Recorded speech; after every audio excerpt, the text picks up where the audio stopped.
Actually, what tariffs do, you don't have to get into all that. Good. 51st state is so much easier. It's also way easier to sign up for this introductory offer up at the website of VSiN.com. Folks, check this out. You go to VSiN.com/subscribe. You can sign up for as little as $9.99.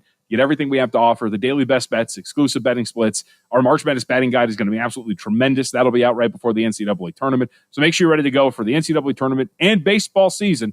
Go to VSiN.com/subscribe and get your introductory offer for less than $10. Another real sport, soccer. In the EPL coming up, the Meat Man Steve Wiss joins the program. We'll get his best bets for the weekend next on Follow the Money. It's VSiN, the Sports Betting Network.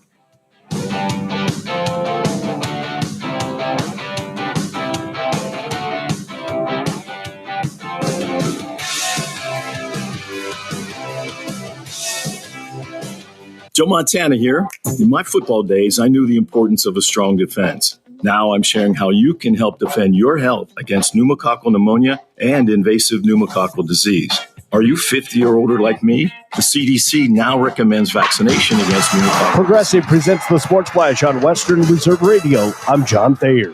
The NHL regular season is set to resume on Saturday, but first it's the Four Nations Face-Off Championship tonight in Boston as Team USA meets Team Canada. The Columbus Blue Jackets are back home on Saturday night as they host Chicago. The Blue Jackets lost 4 straight games entering the break, while the Blackhawks have dropped 4 of their last 5 contests. Cavaliers are in Brooklyn tonight. They'll play the Nets. The Cavaliers are 44-10 of the season, while the Nets are 20-34. The Cavs went into the break winners of 4 consecutive games. The Reds and Guardians are set to play against each other in spring training play Saturday afternoon in Arizona. Bundle auto and home, renters, or condo and save with Progressive. I'm John Thayer with the Sports Flash, presented by Progressive on Western Reserve Radio. Lowe's knows how to help you get the most out of your store run. That's why members save more with MyLowe's Rewards. Earn points towards MyLowe's money on eligible purchases. Get access to member-only deals and free member gifts. Plus, unlock free standard shipping when you reach Silver Key status. So what are you waiting for? Join for free today. Lowe's. We help. You save. Loyalty program subject to terms and conditions. Details at lowes.com/terms. Subject to change. One of life's greatest mysteries has finally been solved. Who let the dogs out? Spruce, spruce, spruce. It's Spruce, the new hard-working, worry-free weed and grass killer that's safe for use around people and pets. When used as directed, spray the leaves for visible results in just 1 hour and dead weeds in just 1 day. You spray, they play. Weeds die by the next day. Who let the dogs out? Find Spruce wherever weed killers are sold. Catch all of the spring and summer action of Cleveland Cobras minor league football on Western Reserve Radio. Follow the Cobras as they compete against teams from around the region in pursuit of a Tri-Point Football League championship. And if you're looking to continue your football career after high school, college, or even the pros, or to be part of the Cobras staff, go to Facebook at Cleveland Cobras Football or contact owner Jesse Caldwell at 330-416-3442. Be a part of the excitement of Cleveland Cobras football.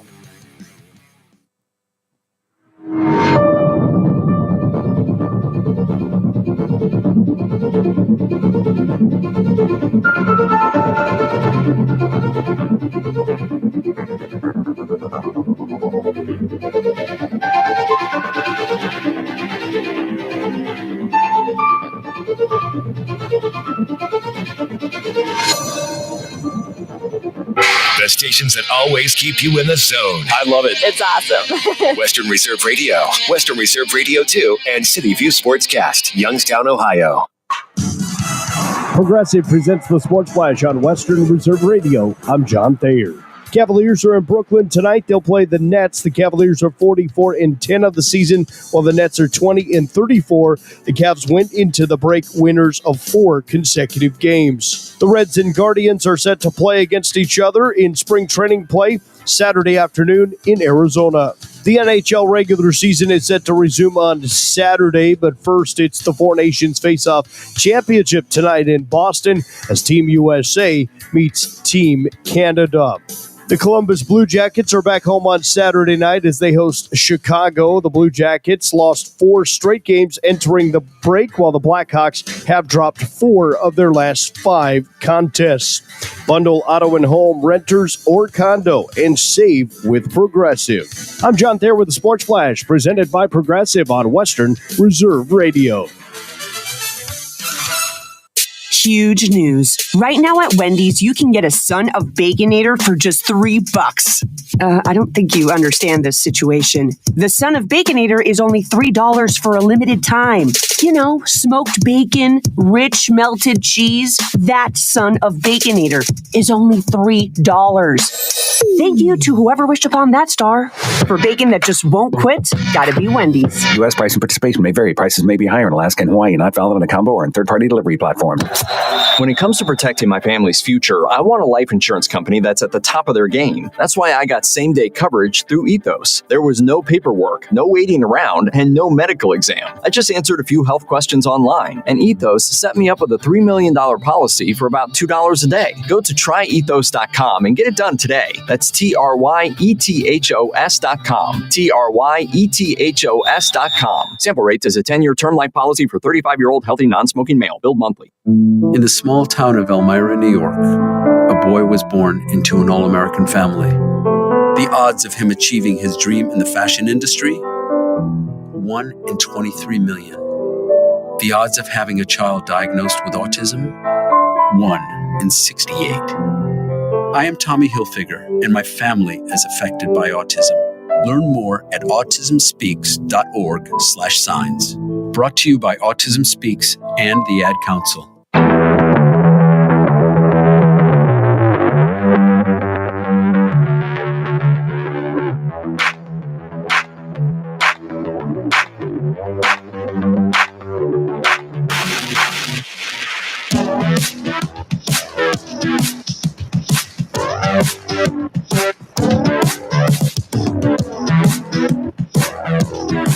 Hello, Phantom fans, and welcome to Season 7, Episode 19 of the Dump and Chase podcast.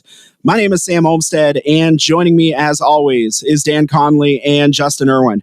Gentlemen, our long nightmare is almost over. We are only days away from hockey at Cavelli Center again. Seems like we've done this before this season.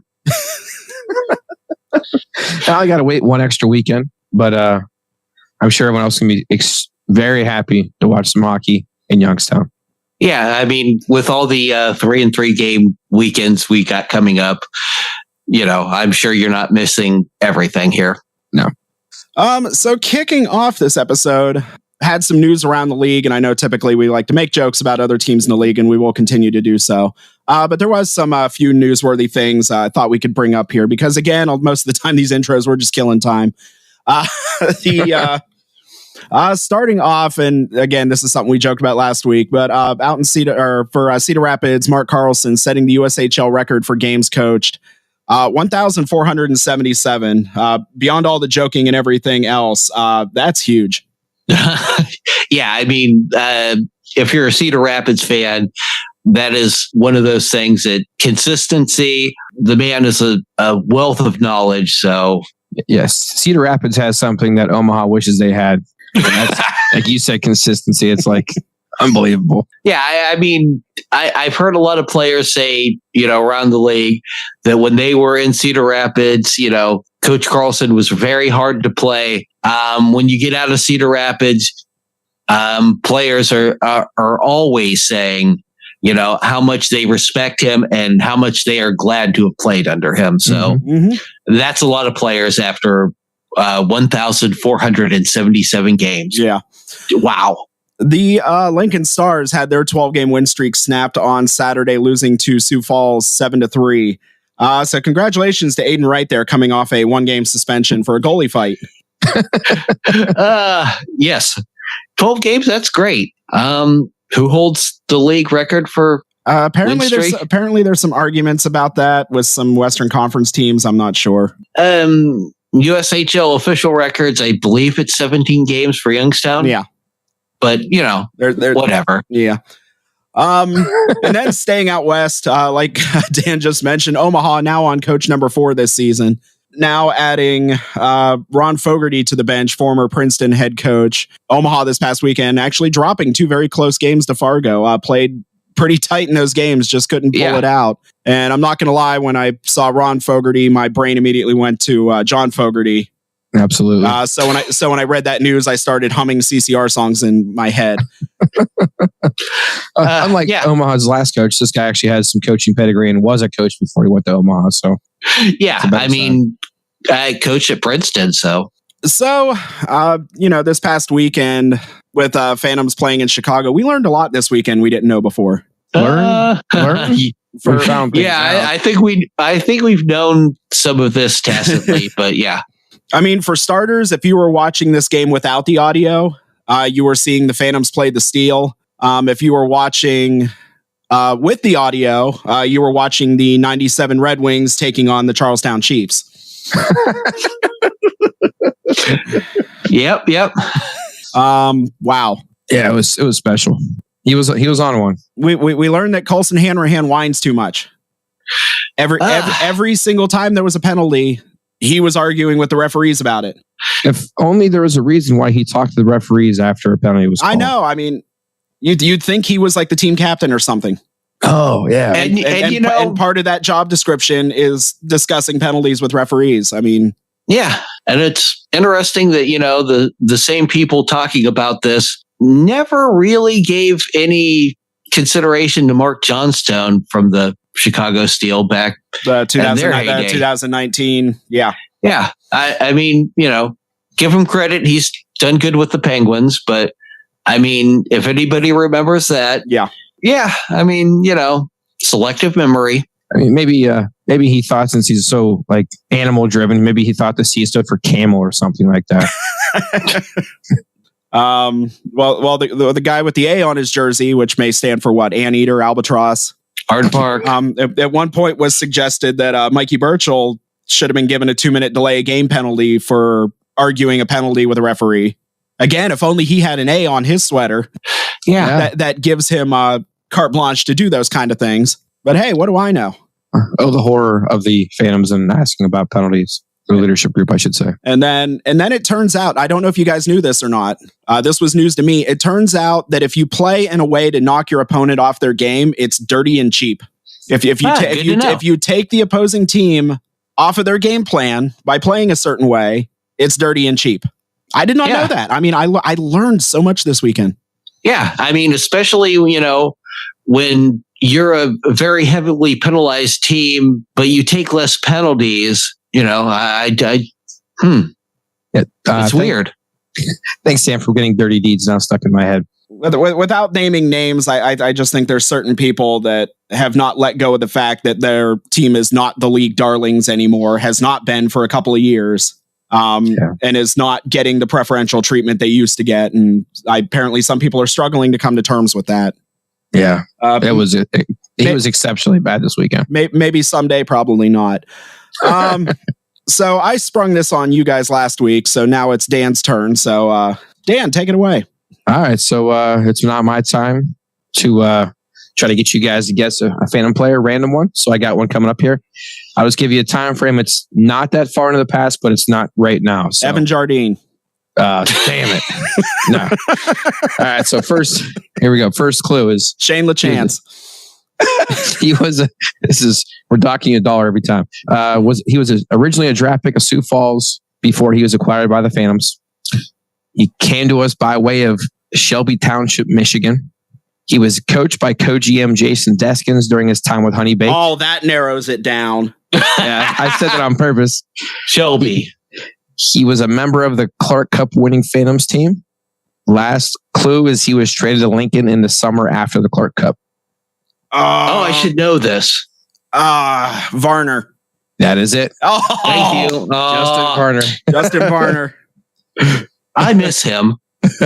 Yeah, he was a fan favorite. All right, so Justin, it's your turn next week. So I'll come up with something. Okay. All right. So coming up in this episode, we will be previewing the Phantoms' return to Covelli Center for the start of an 8-game homestand, kicking it off with 2 games this weekend against the Muskegon Lumberjacks. For this week's edition of Phantom Files, we have Phantoms defenseman Luke Santilli on the show, and of course, the fan Q&A. So coming up next, after a quick break, we'll see how this past weekend with Chicago panned out for the Phantoms. The weekend recap is coming up next with the Dump and Chase podcast on Western Reserve Radio.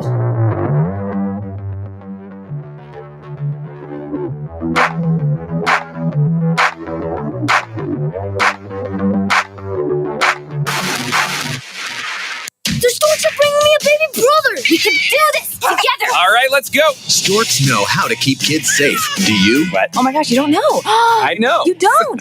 Oh man, you laugh when you're uncomfortable. No. Making sure your child is in the right car seat is one of the steps to safer travel. I will rock this. You will rock this. To know for sure that your child is in the right car seat for their age and size, visit safercar.gov/the right seat. Cool. Very cool. Brought to you by the National Highway Traffic Safety Administration and the Ad Council. It's important to plan ahead for emergencies, like the storm.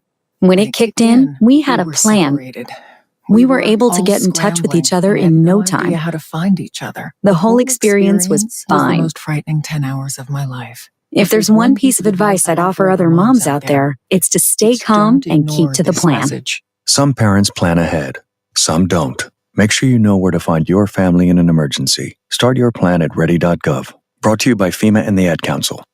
Welcome to Calvin's Barbershop. You all got to see this. I don't even want to know what you're looking at on that phone. Well, you should. I was learning about the dangers of high blood pressure and that we need to get ours checked regularly. High blood pressure can increase the risk of heart attack or stroke, but this text program can help keep it at a healthy range. Just text Barbershop to 97779 to sign up. I'll get right on it as soon as I'm done with this baby panda video. Text Barbershop to 97779. A message from the American Heart Association and the Ad Council. WWE superstar Alberto Del Rio. Take 1. Behold the angry giant. Try it again, Alberto. Behold the angry giant. Perfect. Good luck tonight. Behold the angry giant. Yay! Read me another one, Dad. This is WWE superstar Alberto Del Rio. It only takes a moment to make a moment. Take time to be a dad today. Visit fatherhood.gov. Brought to you by the U.S. Department of Health and Human Services and the Ad Council. This is Voice of the Phantoms and friend of the show, Matt Lipsack, and you are listening to the Dump and Chase podcast on Western Reserve Radio.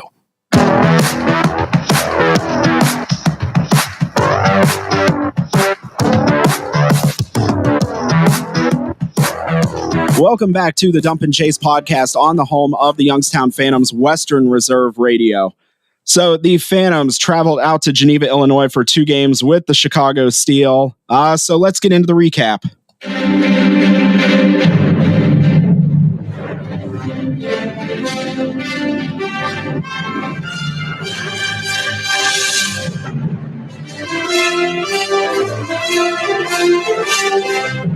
Now, if you're above a certain age, you just heard that and you're laughing. If you're under that certain age and you don't understand what's going on, find somebody in the room who's laughing. And hopefully you're not in the bathroom when you're hearing this.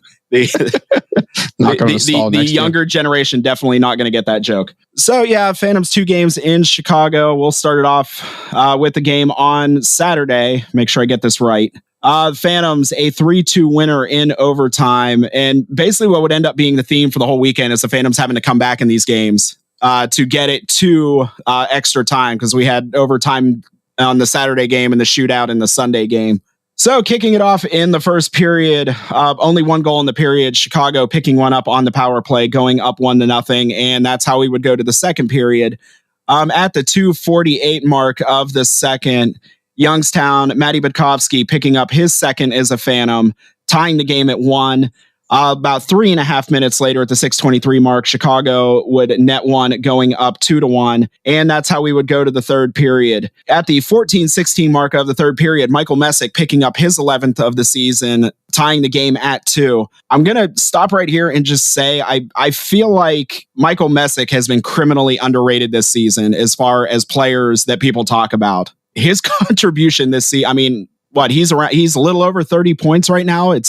And I mean, we're kind of guilty of it. I feel like we're not talking enough about Michael Messick. Credit to him. I mean, flying under the radar like that is one of those players, you want on your team. Yeah, he's Mr. Consistent. I agree with you, Justin. Yeah. So this game tied at 2 going to overtime. Late in the overtime period when we're all shouting out words like row number and then like beating our head off the desk. Adam Bannock, with 22 seconds left in the overtime period, able to pick up a rebound from Michael Messick in the goal crease, wide open net, knocks it in. Phantoms get the 3-2 win in overtime. Crash the net, right time, right place. In this game, Youngstown out shooting Chicago 47-33. Youngstown 0 for 5 on the power play. Chicago 1 for 6. And Melvin Strahl stopping 31 of 33, picking up his 20th win of the season. Kind of, I hate to say typical, but just kind of what we're kind of used to seeing with the Phantoms at the beginning of, these weekend road trips, kind of a sluggish first period. Chicago took advantage. It was able to pick it up, I think, a lot better there in the second period, going forward to the end of the game. Yeah, I think as this game was going on, you could tell there was a difference in skill between the Phantoms and Chicago. The Phantoms were a better team. They just seemed to be a little bit off the whole entire weekend, just a little bit off. There was a lot of swings and misses on the puck. They hit the post quite a bit. And this first game here, there was 11 power plays in this game, which really chopped the game up, really made it hard for teams to get set up in there. And, only there was 10 out of 11 power plays were actually killed off. So it almost got like the full allotment of minutes that were available in this power play, which is almost a whole period. So, but half of those penalties were complete crap. Depends on the panda politics. But yeah, one thing I will say, I give myself a pat on the back for, because I can and I feel like doing it. I did say there's going to be a lot of penalties in this weekend. Again, I'm not going on a limb and saying that. There's no doubt about it. These two teams do not like each other. No, I mean, to the Phantoms' credit, they took the lesser amount of penalties, and credit to them for taking the Chicago off their game, which apparently is playing dirty. Talking about Messick, I think he may have.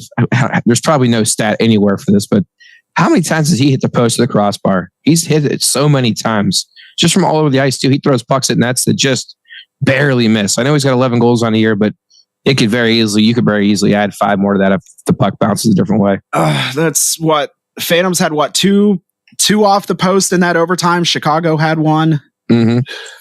And then on the Sunday game, the Phantoms had 1 off the post in overtime. Yeah. Charlie Conway, half an inch one way, half an inch the other way. Right. Yeah. Obligatory Mighty Ducks reference for this episode. You're welcome. Yeah. I mean, credit to the Chicago Steel net binding. Solid all weekend, kept them in the game. And I'll say if Chicago would have had the goaltending that they had right now, if they'd have had that in 22, 23, when they had like Celebrini and Perron and all those guys, they may have been able to beat the Phantoms. I don't know. Well, they didn't have Celebrini. He did get injured. Yeah, they didn't have Celebrini regardless. Oh, shoulda, coulda, wouldas. Oh, well. I'm not going to complain. All right, so moving on to the game on Sunday. This was a 2-1 win for the Phantoms in a shootout. Chicago again going up 1-0 at 8:29 of the first period. At 15:33 of the second period, Ryan Rusinski with his 7th of the season. And yeah, Rusinski have a game here, tying the game at 1. No scoring in the third period. The game would go to overtime. No scoring there, so we would go to yet another shootout. Melvin Strahl stopping 3 of the 4 attempts against him. Evan Jardine picking up a goal on his his attempt. He went first there. Ryan Rusinski in round 4 picking up the game winner. So I know shootout goals don't count as game winners, but technically in this scenario, so Ryan gets the game tying goal and the game winning goal. Mm-hmm. In this one. So again, Ryan Rusinski have a game. The Phantoms in this game out shooting Chicago 29-20. Both teams 0 for 3 on the power play.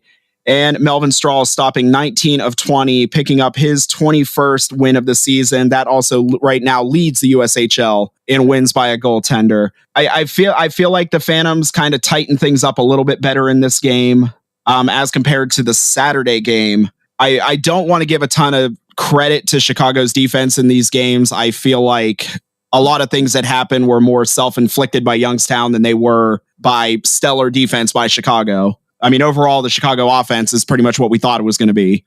Yeah. But and it's just, and that's a conversation we're going to have in the next segment, is kind of how this team is maturing, that Youngstown, in these games that maybe they shouldn't walk away with points, or maybe only one, but we're able to get wins in both of these. Yeah. And I think with all these shootouts and overtime games the Phantoms are playing, then the same people are kind of taking these shots, because, Jardine, I think he's like 4 or 5 on shootouts. He's doing like the same move every single time. And same thing with Rosinski. He's holding, going left, right to left, and going 5-hole. And I know if I'm noticing that they're kind of doing the same moves, I mean, they're getting them every single time. But if I'm noticing it, it's only a matter of time until other teams are expecting that move. I think that's kind of what happened with Banach. They're getting a lot of practice, but unfortunately, they're also giving the other teams a lot of tape to see what's coming. Well, that's what I was going to say. Is I think every team has overanalyzed the tape on Banach and maybe ignored some of the other players. I don't think that will last too long. All right, so it is now time for the Dump and Chase podcast 3 stars of the week. So kicking it off with a 3rd star. Our 3rd star of the week is Adam Banach. He had the game-winning goal in overtime in the Saturday game, and that was fun to hear Citron's goal calling that. I'll say that. The 2nd star of the week goes to Ryan Rosinski, like we just mentioned, the game-tying goal on Sunday, and then getting the winner for the Phantoms in the shootout.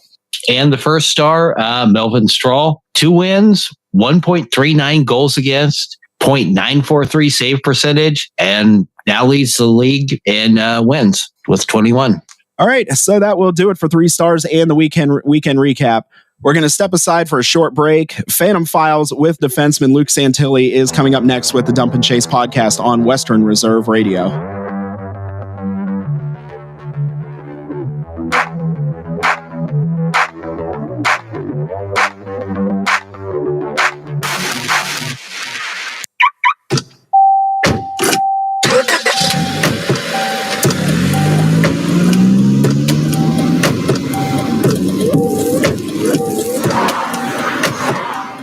Driving has a rhythm all its own. Don't wreck it with a text. Before you get behind the wheel, silence your phone. Or better yet, designate a texter. For more text-free driving tips, visit stoptextstoprex.org. Brought to you by the Ad Council and the National Highway Traffic Safety Administration. This is Mario Andretti.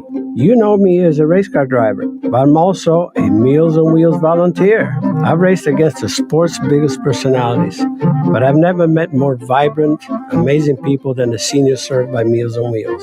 You can make a difference by dropping off a hot meal and saying a quick hello. So, America, let's do lunch. Volunteer your lunch break at americaletsdolunch.org. This message brought to you by Meals on Wheels America and the Ad Council. People been saying to your friend, get a different face, and posting on their feed, they're super ugly. The things they say to them online are cruel and they're not true. So tell your friend, I'll stand up for you. Don't worry, I know what to do. Know someone being bullied online? You can be a witness and make a difference by letting the world know it isn't cool and by letting your friend know you care. Learn more at eyewitnessbullying.org. Brought to you by the Ad Council. During the fall and winter, grilling season never ends, and Gessler Propane is your local supplier that makes sure you get your hard-earned money's worth. Why go to gas exchanges to pay higher prices for tanks not filled to capacity? Gessler Propane makes sure you're prepared for year-round grilling with 100% filled tanks at a reasonable cost. See Bob Monday through Friday, 10 to 4, and Saturday, 9 to 3 at Gessler Propane, 702 Youngstown Poland Road, Struthers, or call 330-755-9119. Gessler Propane. They got gas.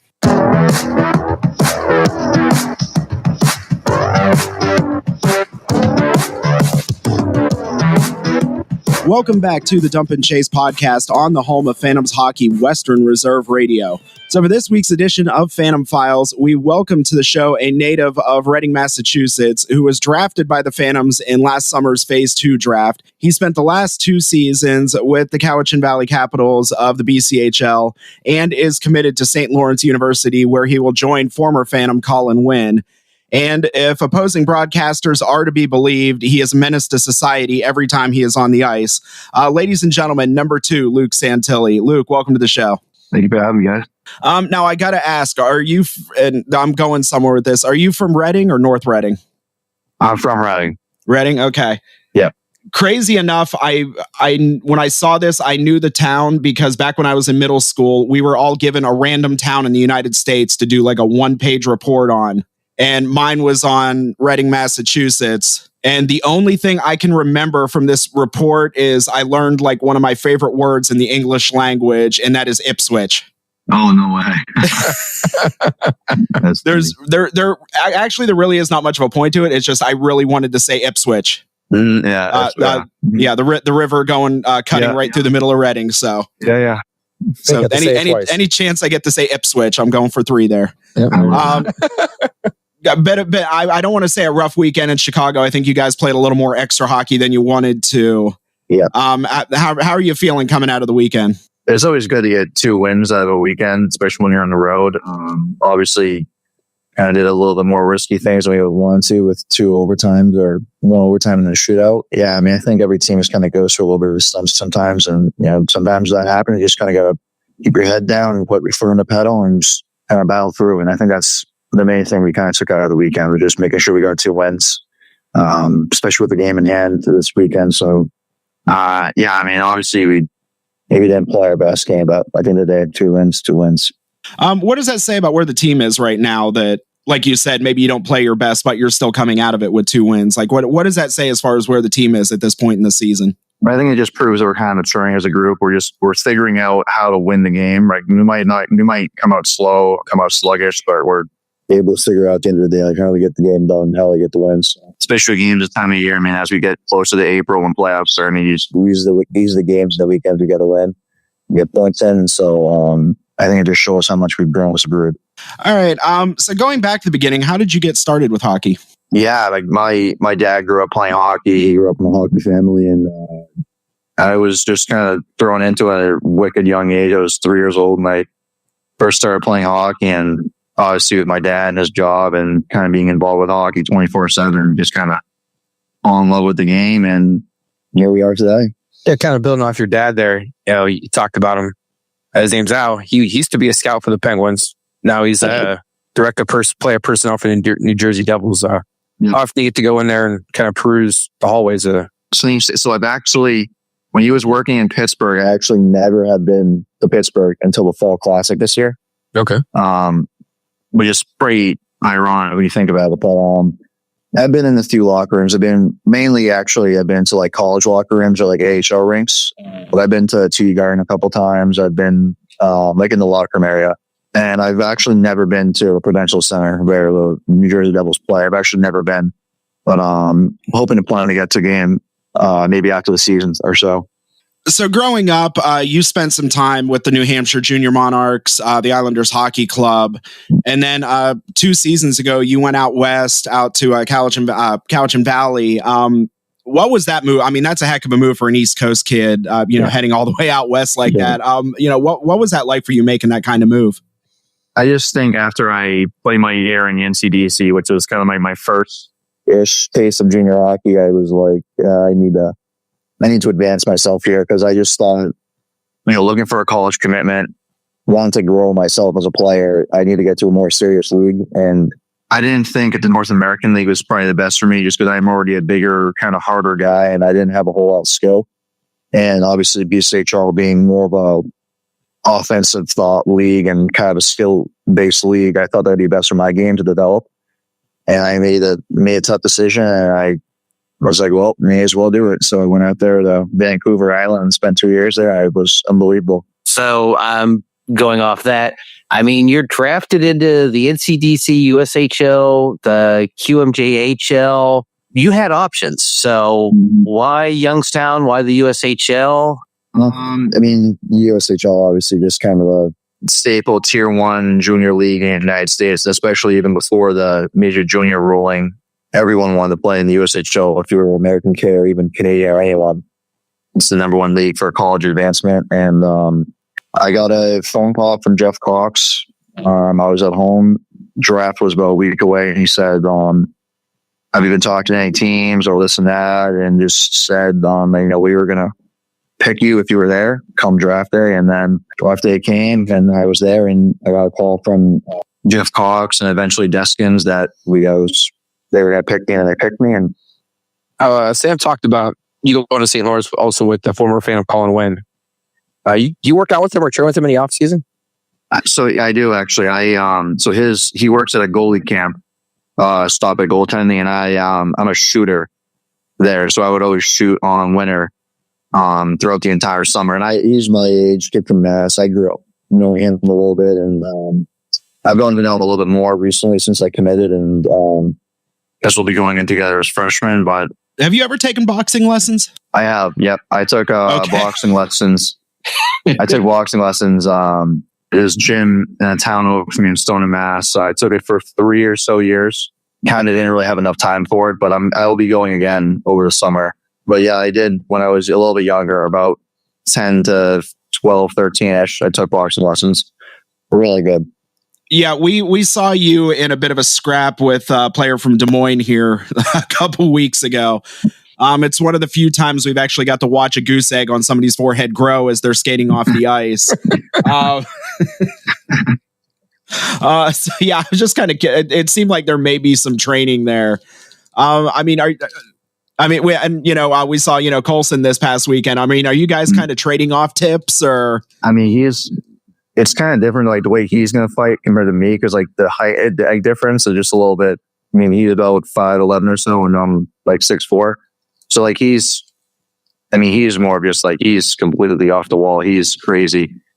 He's a nut. But my dad was kind of a fighter when he played a little bit. He liked to get after, he liked to scrap, and so my dad's mainly going to get me tips when it comes to scrapping, because he's more my height and like kind of the way I'll fight, where you really just kind of use your long reach and kind of wait for the right time. But no, yeah, we have some guys that kind of go after a little bit in practice, and maybe after practice, drop the mitts for a little bit and just kind of not spar, but just kind of grab each other and maybe tussle a little bit. I mean, now especially the way the game has evolved and everything else. I mean, when it comes to fighting, I mean, is it an absolute like last resort type of deal? Because I mean, at the very least, if you do it, you're sitting for 15 minutes, and I mean that right there is a quarter of the game. So I mean, is it like an absolute like last resort when you do drop them? Yeah, you kind of it just kind of goes with the game. Like you just in the moment, it just kind of happens. You don't really, it's really rare. It's like ever like planned out like in advance. Like if you saw in the USA Canada game, like that really rarely would happen. Especially those guys, like they only sit for 5 minutes. So like even in our league, right, 15 minutes. I mean, you're most periods, like right, so you're 5 minutes into the game or 5 minutes into the period, you're gonna fight like you're gone for the rest of the period. Really, and not. It's not like it's more like say something happens and then you're just like, all right, well, I gotta do this. Or say you want to get the boys going or drop the mitts, kind of get some sparks going, little tumpers up, and yeah, but you never like want to sit 15 minutes after a fight. That's going, yeah, it's not bad, great. Now, what do you do in the penalty box for 15 minutes? I mean, it's not, and that's game time. I mean, real time, you're looking, at least probably closer to 20. Yeah, I mean, when I was in Des Moines, it was like, there was like 16 minutes left in the clock. So I had to basically sit for the rest of the period, essentially. Yeah. And the fans were they were right on top. They were just give that to me in the box. Like they were banging all that thing. Like they're trying to throw like paper, like cops and like papers into the penalty box. I'm like, what is going on here? So, I mean, I just kind of was talking to some fans in the penalty box, just making sure they knew why they were there and why I was there. And so keep yourself entertained at least. Too bad you didn't get to see the guy you fought. You would have got to see that mouse turn into a rat when you sit there. Dude, go back and watch it on Flow Hockey. That just, I like how the camera just like panned right to his face as he's like coming off the ice, and like you just see it midway. I mean, you see it right in his forehead. It's right when the announcer says he's unscathed, and you're like, he's definitely not unscathed. So back on January 31st, the game against U17s, you picked up your first USHL goal. A, what was that feeling like? And B, was there a little bit of relief that you didn't get like Cal Houston, where it ended up being deflected and you didn't get that first one? Oh, I mean that the Cal was crazy. That was insane. I don't even want to imagine that feeling, but yeah, it was kind of like it was a good weight off my shoulders. I mean, I'm not really going to be driving the offense too much in my game. I mean, I've never been a guy that really care about points or gold or whatever it may be, but you never want to blow the whole year with a goose egg. We never want to do that. So yeah, it was nice to get the first. I didn't really know what went in when I shot it. Like I shot it and then it kind of just like bounced out of the net really quickly. And I wasn't too sure if it went in. And then obviously everyone started selling and I was like, oh, all right, well, there we go. Finally won. I got a couple pondering questions for you. The first one is cereal soup? He's pondering. Is that the oatmeal soup? That's a good question too. I'll take that as an answer. You know what? I'll go with oatmeal as soup, but cereal is cereal. Now, see, I've heard breakfast gazpacho before. Breakfast gazpacho for cereal. If you bite into a donut hole, are you eating something or nothing? If you bite into the donut hole, yeah. So like the donut already has a bite into it, and then you. No, I'm thinking like a munchkin, like the donut hole's like a mouth. Ooh. I don't know. That's soft. See, one more. This is a cool one here. Why do round pizzas come in square boxes and then they're cut into triangles? Okay, so I think because I have a pretty good reasoning here. So the box is square because when you fold it up, when you get a pizza box, just like it's flat, and so they have to fold it up. Like you see those videos of the guys that fold the pizza box up like it's like a Rubik's cube. It's crazy how fast they do it. Yep. And the pizza is circled just because I think when you toss the dough in the air, it just comes out round. And then it's cut into triangles because I just think it fits into your mouth better as you take a bite. It just like shapes into the next bite almost. And so it just kind of blows together. Square pizza in a circle box, kind of triangles. You took a logical answer to that and it makes sense. Yeah. That was one. All right, Dan, I'm going to cut in on your bit here. I got one. Yep. Is a hot dog a taco? Oh, is a hot dog a taco? I mean, bread on three sides, meat in the middle. Ooh. Yeah, I feel. Okay, hold on. So I would say, so I've always heard as a hot dog a sandwich. Mm-hmm. But I don't know if you could say that it's not like the top isn't covered, like it's only the sides. So I think the taco one, that's pretty. I'm gonna go with sure. I'll go with the taco. Yeah, okay. I'll say a hot dog to taco. All right. So before we let you out of here, is there any friends or family might be listening in you want to say hello to? We'll say hi to my mom. She might be she's probably listening. So, hi mom. What's your mom's name? Allison. Allison Santelli. Allison. Well, we hope you're listening in, or this was all pointless. But I appreciate you giving us Luke for this season. All right, so we have been talking to Phantoms defenseman Luke Santelli. Luke, we really appreciate you coming on here. We said this to Kersey here a couple weeks ago, and he didn't listen to us, so stay healthy. Good luck the rest of the season, bud. Thank you very much. Thank you guys for having me. Yep, looking forward to seeing you this weekend. All right, so we're going to step aside for a minute. Coming up next is the weekend preview and another round of fan Q&A, so keep it here with the Dump and Chase podcast on Western Reserve Radio.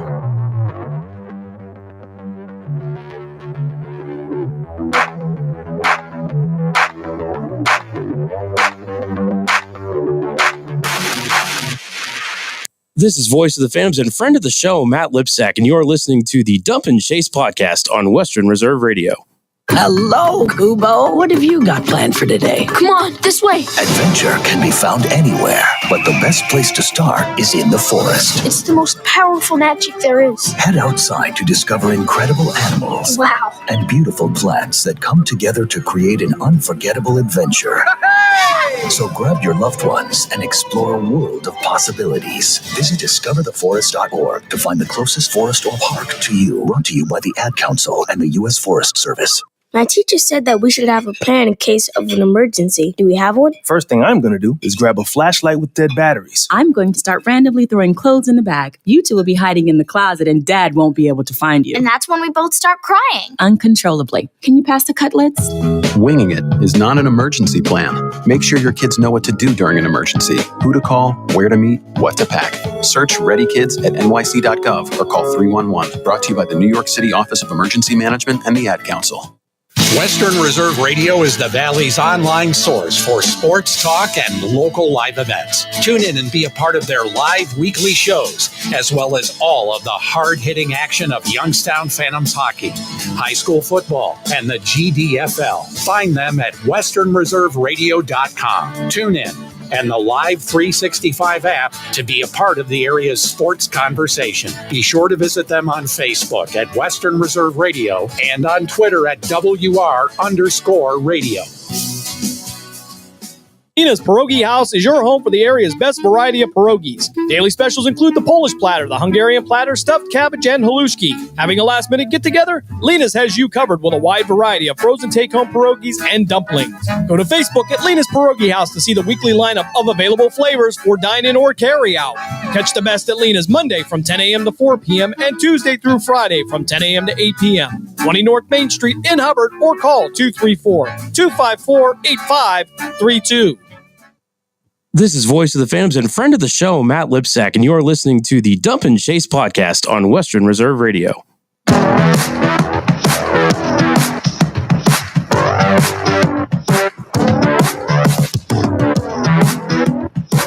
You are listening to the Dump and Chase podcast on the broadcast home of the Youngstown Phantoms, Western Reserve Radio.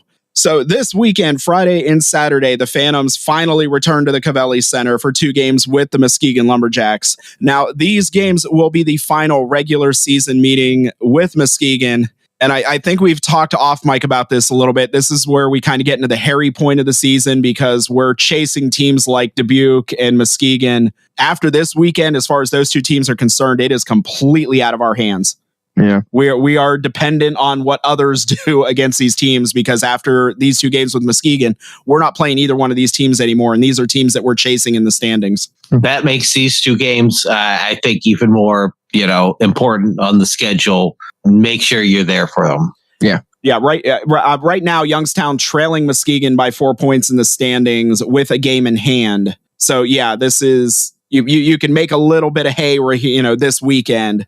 Give some points. Don't give any, you can't give any points up this season. Or I'm sorry, this weekend. No, yeah. they can get up next to them, but they'll just be 1 row behind. But I'm saying row and on purpose. But we give up a couple points to Chicago with an overtime and a shootout loss. They pick up a couple points. They're still like 10 points out of a playoff spot. So yeah, we didn't lose anything by giving those up other than losing a row number. Losing a row point on Sunday, but. Which is still big at this point. But this is a weekend. We're not down to the end of the season yet, but this is a series. Youngstown needs to come out of this with 4 points and needs to not leave any on the table for Muskegon. Right. Yeah.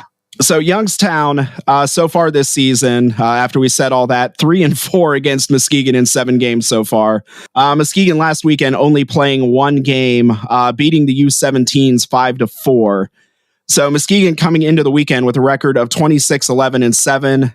That gives them 59 points and second place in the Eastern Conference. On the season, Muskegon averaging 3.43 goals per game, giving up 2.86 goals per game.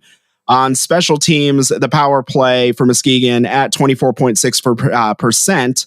That is 5th in the USHL. And on the penalty kill at 78.7%, that is 7th in the league.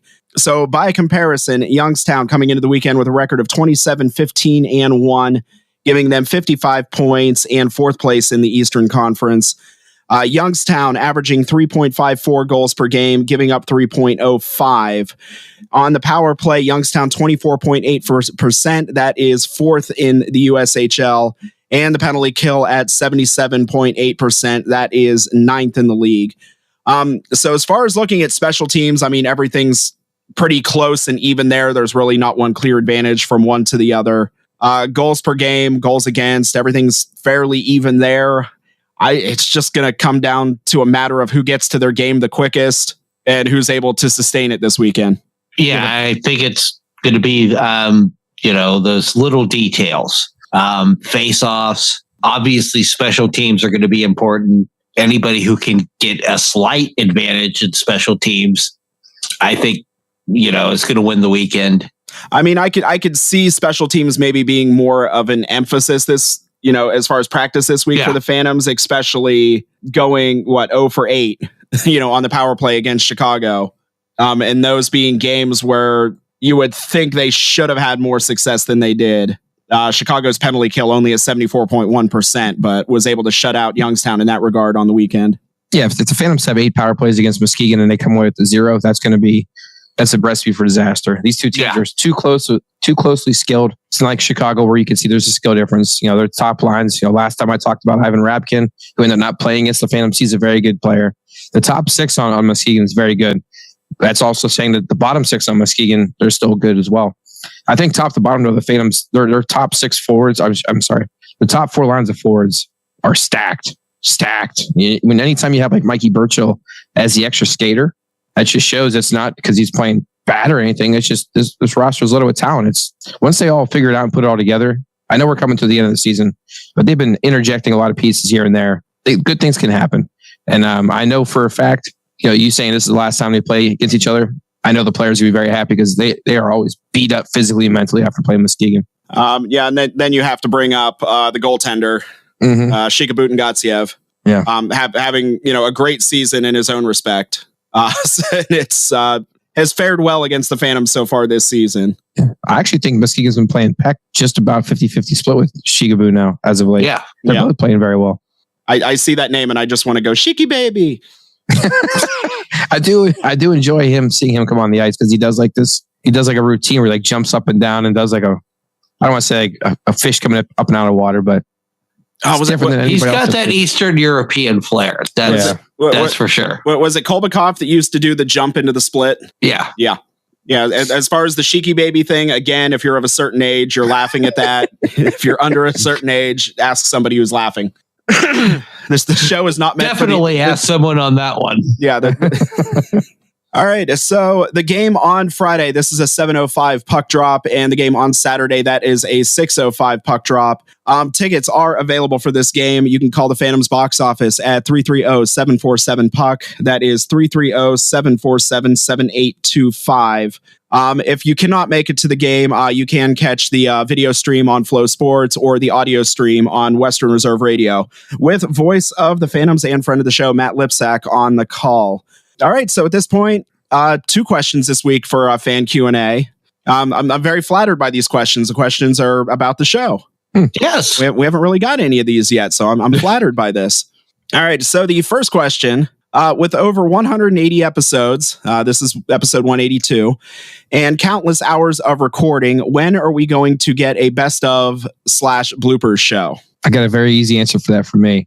And that's whenever Sam admits that he records our in-between segments is when we're going to get a blooper show, because that is some gold sometimes. That is something that is a part this question missed, the conversations that go on in between segments. Sometimes they're 5 minutes, sometimes they're half an hour.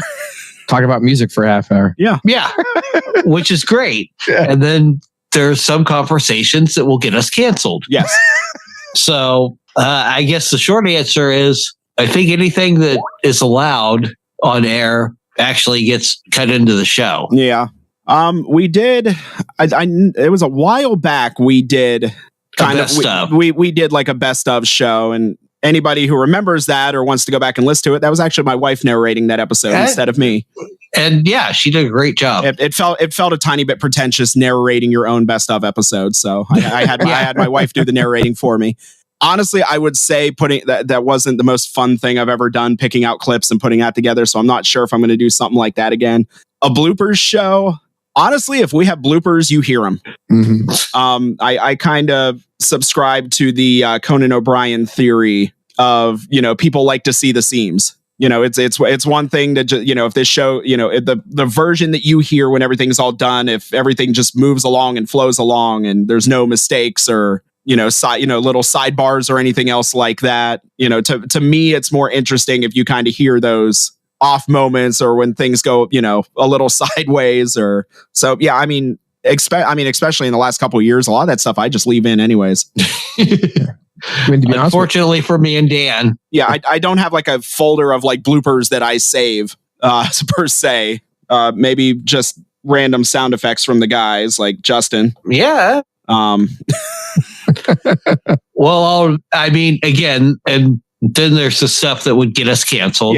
Yeah. So obviously, we don't want to offend anybody. This makes you wonder how many bloopers people think we actually do during a show. I mean, we're perfect. We don't really have too many, so You said that, not me. Me pretending to have an ego is a defense mechanism. Don't step on me there.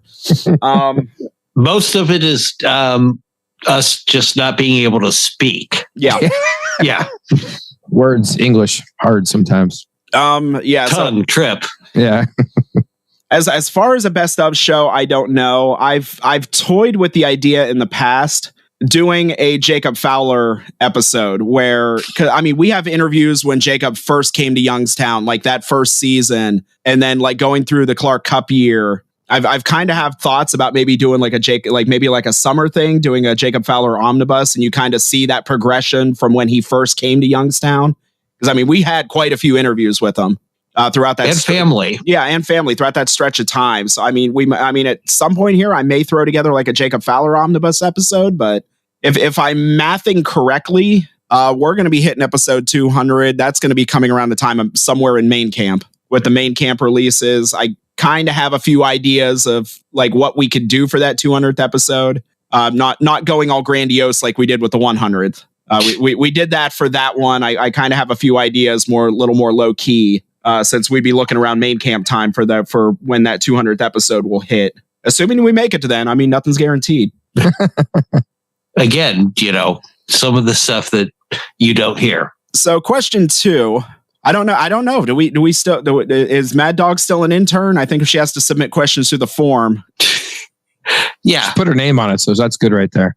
Yeah, but she did put her name. She did attach her name to it. She knows where to find us. Come on. No, that's how the communication is kept too. She has to submit everything through a Google form. Oh. That's the kind of boss I am. She asks, "What is the most memorable episode you've done?" So I guess, based on our own opinions, what we would consider our most memorable episodes. Yeah, for me, it was the live stream that Sam and I did during the summer of the Phase 1 draft this year. I, like these other two, Justin and Sam, I research a lot of players. And when it starts coming time, I start looking at 09s. I know there's players that I hope the Phantoms tender or look to sign. And I'm a moron, so who the hell knows what that means? But I had a lot of fun doing that, interacting with the chats and stuff. So I had a good time doing that. If it's me, I'm going back to kind of the beginning of the show when we were just trying to figure out what we're doing. And then Team USA decides to switch teams that they're sending after a line brawl the night before. And that was gold material. Yeah, that was, we were a few episodes in. Manna from heaven. Yeah, we were a few episodes, 2 or 3 episodes in. We're like, oh crap, what are we going to talk about this week? Because that was still like those were still like our test balloon episodes to see if this was anything viable that we could do longer than a few episodes. And it was like, what? We really don't have anything to go off of. And then we're getting all this material from official sources that we can actually name because, we're not going to get in trouble for this. And I just think, I think I had a really lot of fun that weekend, despite the fact that, the Phantoms really threw kind of a dumpster fire the night before. Yeah. But that's another story. Yeah. For me, I would say the Clark Cup episode. We said at the beginning of that episode, and I haven't gone back and listened to it, but I can still remember, we said at the beginning of that episode, that was the episode we waited 4 years to do. Was that episode that came out after Game 3, and then doing that episode and not only, getting to talk about Game 3 and the Cup celebration and everything else, but also having the rally and getting to talk about that and, running down the rally and chasing down players. We had, again, talked to, Jacob Fowler in that episode, talked to Shane LaChance, the last time those guys did interviews. Well, no, we had Fowler back the last time again. But, their last kind of like interviews as a Phantom. Kenta. Yeah, we talked to Kenta in that episode too. But yeah, running around, like chasing the guys down and, getting those interviews and, just all the celebration, and everything. Like I said, to me, it was, when we first started, that was the episode we had waited 4 years to be able to put out, and we finally got to do it. So as a listener only during that time, that was one of my favorite episodes to also listen to. To be honest, that was such a blur. Yeah. As it was for the players too. Sorry. Yes, couple of those OAs that turned 21 were having some fun at that rally. Oh boy, and that's all I'm going to say about it. All right, so once again, thank you everybody for the questions. Keep them coming in. I'll tell you what, as far as kind of adding new segments and everything else, I've actually really been enjoying this one. Mm-hmm. And I'm not even saying that because this is kind of the first time we've actually talked about ourselves in all of these. So it's not a self-aggrandizing thing at all. That's kind of the first time. But well, I think it's, the fact that for years we've been trying to get fans to, hey, ask us questions, engage us. And we finally have an anonymous forum where they'll actually do that. Give us content. 182 episodes. We're scraping the bottom of the barrel at this point. All right, so that will pretty much do it for this episode. So we've got one more break, and then we're going to wrap this up and look ahead to next week. So keep it here one more time with the Dump and Chase podcast on Western Reserve Radio.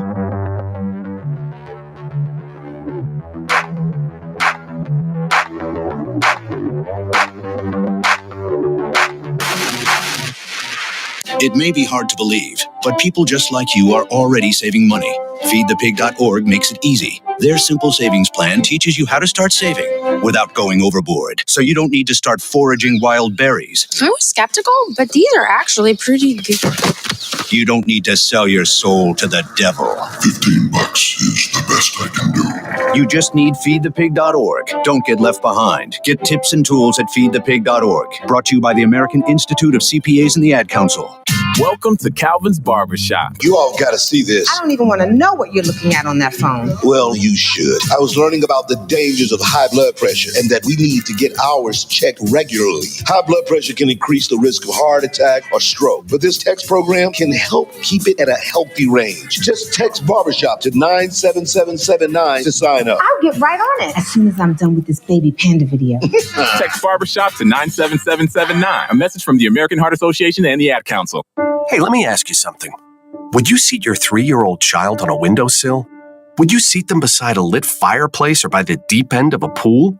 One last question. Would you seat your child in a car seat that's not correct for them? Car crashes are a leading killer of children ages 1 to 13. Secure their future. Seat them in the correct car seat. For more information, visit safercar.gov/the-right-seat. A message from the National Highway Traffic Safety Administration and the Ad Council.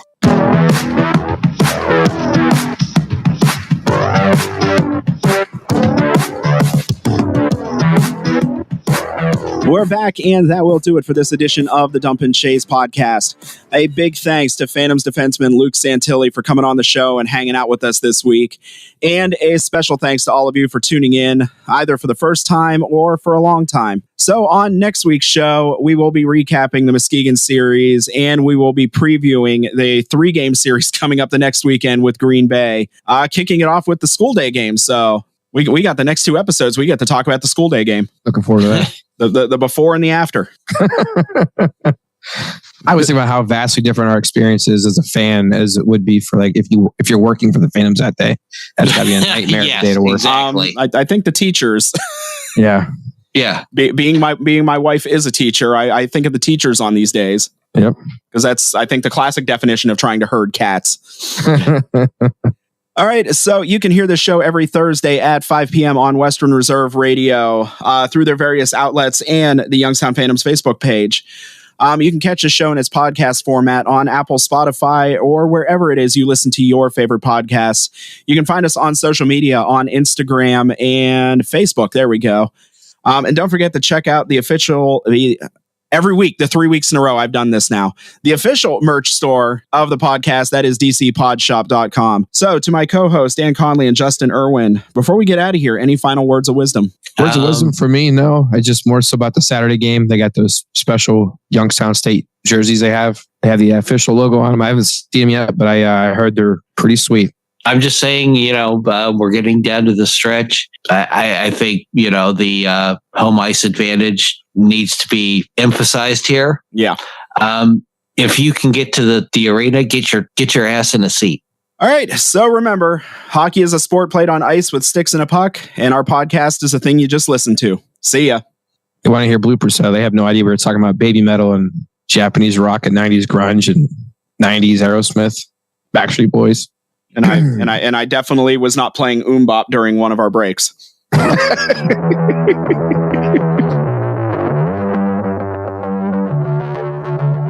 the stations that are always ahead of the game. Western Reserve Radio, Western Reserve Radio 2, and City View Sportscast. Youngstown, Ohio. Gun tournament. Cashing out Saturday through Thursday at 11 p.m. Eastern on VSiN, the sports betting network. Sean Green and Ryan Kramer bring an energetic approach to sports betting to keep you entertained while sweating your bets on the Sports Gambling Podcast live at VSiN. There is something to the idea of the smart teams might be zagging. You see all the best offenses in the National Football League have a fullback. For receivers, if you're slow, a lot of teams just rule you out, I guess. Yeah, that was what always held me back. Join Sean and Ryan every Friday night at 11 p.m. Eastern on the Sports Gambling Podcast live at VSiN, right here on the Sports Betting Network.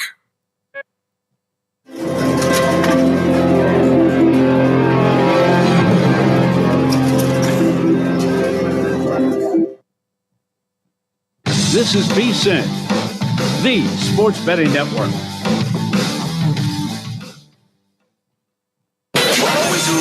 Follow the money. That's what I always say. You always follow the money. Yeah. This is Follow the Money with Mitch Moss and Paulie Howard on VSiN. Welcome in. It is Follow the Money here on VSiN, the Sports Betting Network. Mitch Moss along with Jonathan Von Tobel.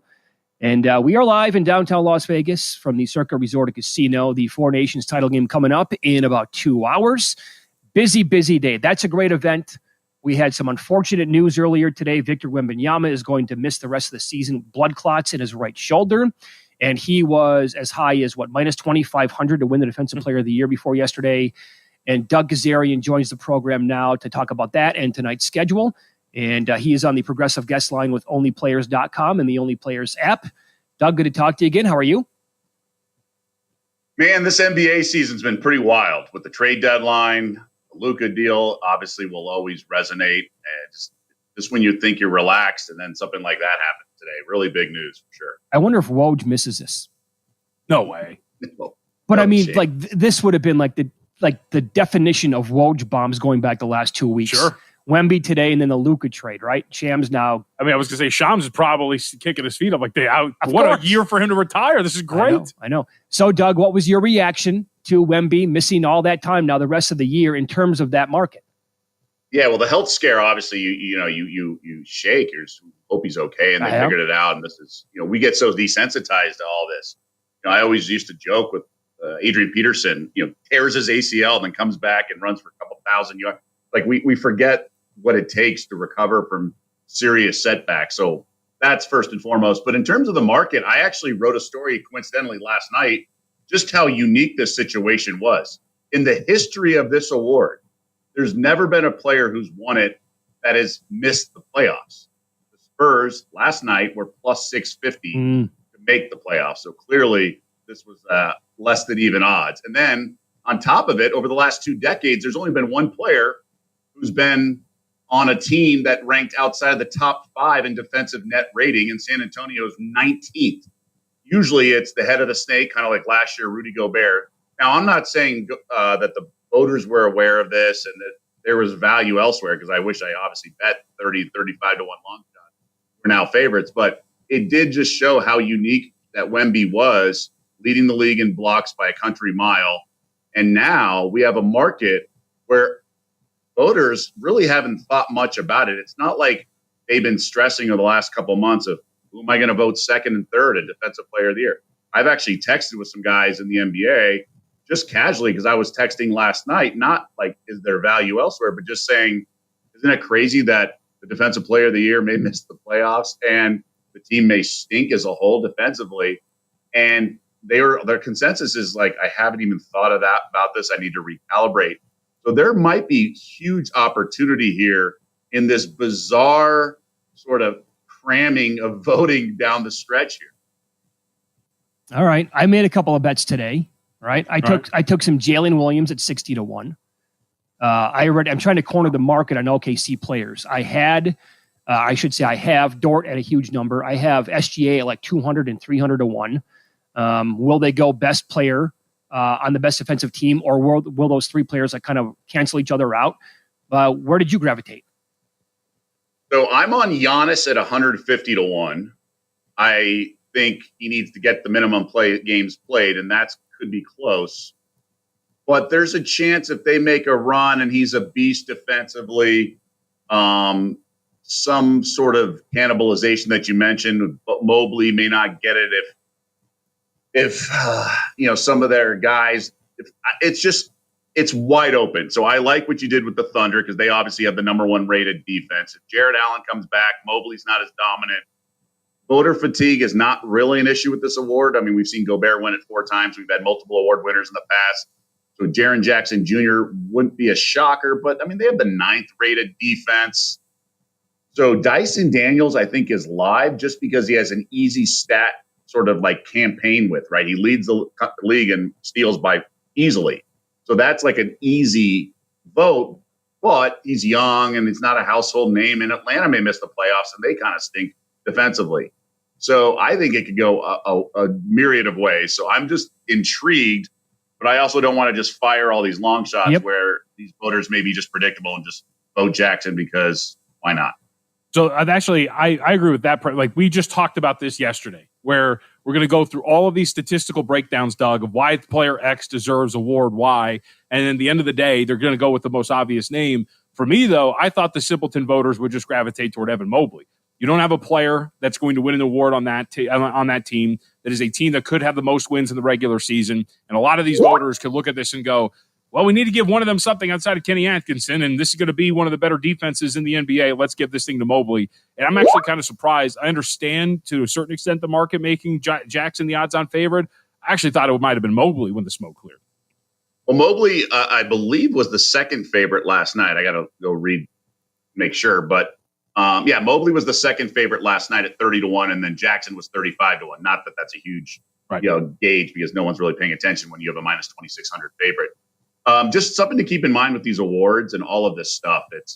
There's a herd mentality with this, and people don't like to be criticized, and people don't, there's a lot of part of it is the people pleaser component to people. And then there's also just, they're afraid to look dumb and be mocked. And people have left people off their ballot accidentally and people have been ridiculed. So I wonder if there's like a rant from, I don't know, Stephen A. Smith about something, and then that sort of dictates the groupthink moving forward. It really is such a unique, these markets, you have to handicap the voters more than the players. Yep. And you're right, JVT. There is a sort of democratic component to this where, OKC, one of the reasons, I know he's never won before, but another reason is that their coach already won Coach of the Year last year. So that's another reason, whether it's subconscious or conscious, that he's going to get MVP votes. And because the Thunder need to have some sort of representation, Cavs are going to get Coach of the Year in all likelihood. So you have to think like these people just want to be fair and be people pleasers and kind of have defensible stances. You're really handicapping them as much as the players. Very good. I want to add a note to this really quickly, just to give you an idea. So last year, when a lot of people thought Wembanyama should have won this thing, when you're talking about Defensive Player of the Year, he improved the Spurs' defensive rating by 8.5 points every 100 possessions. Mobley this year is at 8.2. So right on par with what Wembanyama was doing last year. Does make some sense, at least. We didn't win. They went best player, best. No, I'm just saying, but at least I know. This guy actually has the reputation, like we're talking about here. Guys need to have the rep. Mobley has it. He's got numbers on par with the guy who was finishing runner-up last year. Okay, there you go. Good stuff from both of you guys. Follow the money here on VSiN, the Sports Betting Network. Doug Kazarian, our guest on the Progressive Guest Line, onlyplayers.com and the Only Players app. So what do you make of your Lakers after last night, losing as a huge favorite to the, listless Charlotte Hornets who came in there and they beat them? Oh, my God. That game hurt my feelings because I had the over and it had no chance. Even if LeBron hits a three, it's not going to go over and over. I need at least double overtime, right? Now, this number's been all over the map against the Blazers tonight. Tons of people are going to be missing the way it appears, including Luka. Lakers were 5 last night. When we got on the air, Blazers were -1. Now I'm looking at the screen. Lakers are -2. Are you just going to stay away from this game? So I grabbed some +4 last night, really thinking the Lakers would eke out a win and be a great flat spot. I'm annoyed that Luka's not playing because I really wanted to play his points and ERA under yet again. The guy is clearly out of shape and lugging some pounds up and down the court, and doesn't fit right. It's going to take some time. I did tell myself if one of these guys is out, like LeBron and or Luka, then Austin Reeves is going to eat. And so his points prop is 24.5. That's a little higher than I wanted. So I'm going to maybe look at some of his assists and rebounds prop. I think he's going to go off after getting ejected last night for dropping too many F-bombs, according to the ref who reportedly told that to LeBron. I think the Lakers are going to be on fumes. I'm probably going to play back the -1 just because I overbet +4 knowing it was a good number. If I had not made a play on this game, I would be careful here. I think the Ayton, the absence is a good thing for the Blazers. He went into the league, all he cared about was getting that second contract, and he doesn't play hard. Chauncey Billups has benched him at times. I think this team plays better without him. I think the under is something that interests me. If Ayton's out, so that means the defense, Time Lord in those situations. But I just got to make sure Scoot's going to play because somehow he's been playing better lately, and then Simmons, and I don't think Grant's going to play, but hopefully he does. I think this Blazers team's going to, the Lakers get everyone's best shot for the most part. They got the Hornets' best shot, and that was the crazy thing is the Hornets didn't even shoot them lights out. They were like okay. The Lakers just couldn't hit anything. Hachimura misses 2 key free throws in the final minute. Lakers are kind of a mess right now. Maybe Redick figures it out in terms of how all these pieces fit together. But as for tonight, I wouldn't be shocked if they lost again. So this line, I'm not jumping on the Lakers, even though it feels like a buy low opportunity. Are you willing to say sneaky good now about Portland? Yeah, it was sneaky decent. Now I might be willing to do sneaky good. All right. Anything else on a massive card that sticks out to you? Yeah, a couple props for me. I'm on D'Angelo Russell under 5.5 assists. It's now $120 at -$120 at DraftKings. Look, no Cam Thomas. He's either the first or second most shot attempts for that roster. And they're capping him, even though he's the starting point guard, they're capping him at 26 minutes. So he plays between 23 and 26 minutes, shoots around 14, 15, 16 shots, also gets to the line. He's passing to players who aren't that good offensively. He's just not getting assists. He's at 3.2, I believe, over the last 6 games. The Ben Simmons buyout does not really affect him that much because they play so many guys. So I think that line should be like 3.5, not 5.5. So I'm on that. Quentin Grimes over 11.5 points. I think that feels a little low. And I'm tempted to bet the Suns. There could be a deflated Spurs team after the Wemby news, like the Mavs were the day after the Luka trade. They lost by like 50. I just wonder if Chris Paul and them circle the wagons and it's almost win-win for the Gipper. So right now, I'm holding my powder, but I'm thinking about the Phoenix Suns. All right, very good. Doug, thank you. And by the way, go USA, go Canada. Which way are you betting that tonight? I haven't bet it yet, so go USA. All right, very good. Onlyplayers.com. Doug Kazarian. Thanks, pal. You got it, fellas. Thank we'll you. Expand on the card that we have coming up next year on VSiN.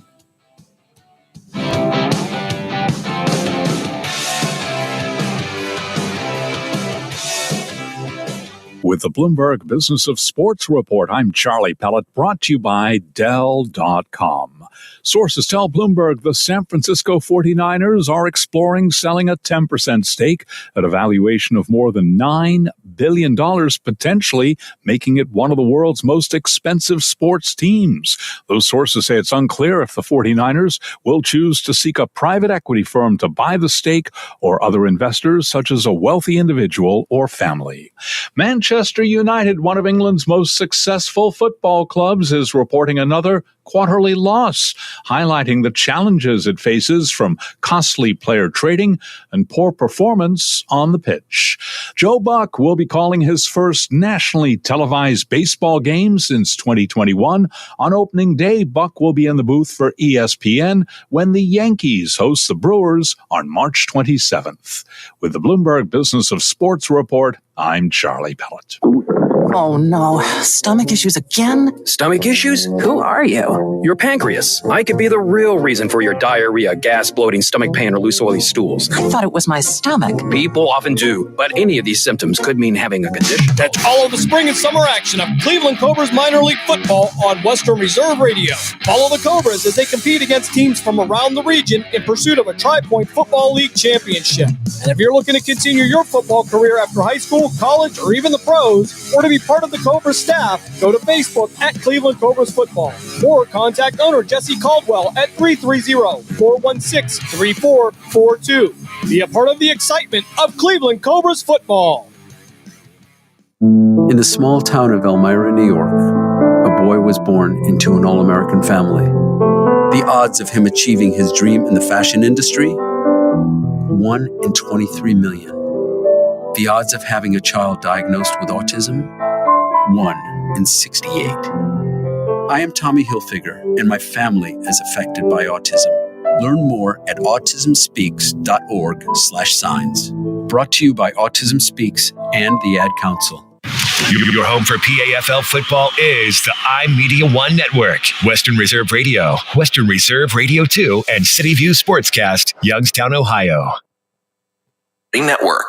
Prop Points with Nick Whalen and Jeff Erickson. Would you rather bet Aaron Judge at 4-1 or Shohei Ohtani plus 650 to lead the majors in homers? I think if they were like relatively even odds, I would snap call Judge. The reason for that is Ohtani played 159 games last year. Offensively, everything went perfectly.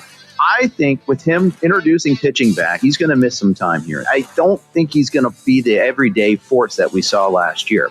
Prop Points, weekdays at 2 p.m. Eastern on VSiN, the sports betting network.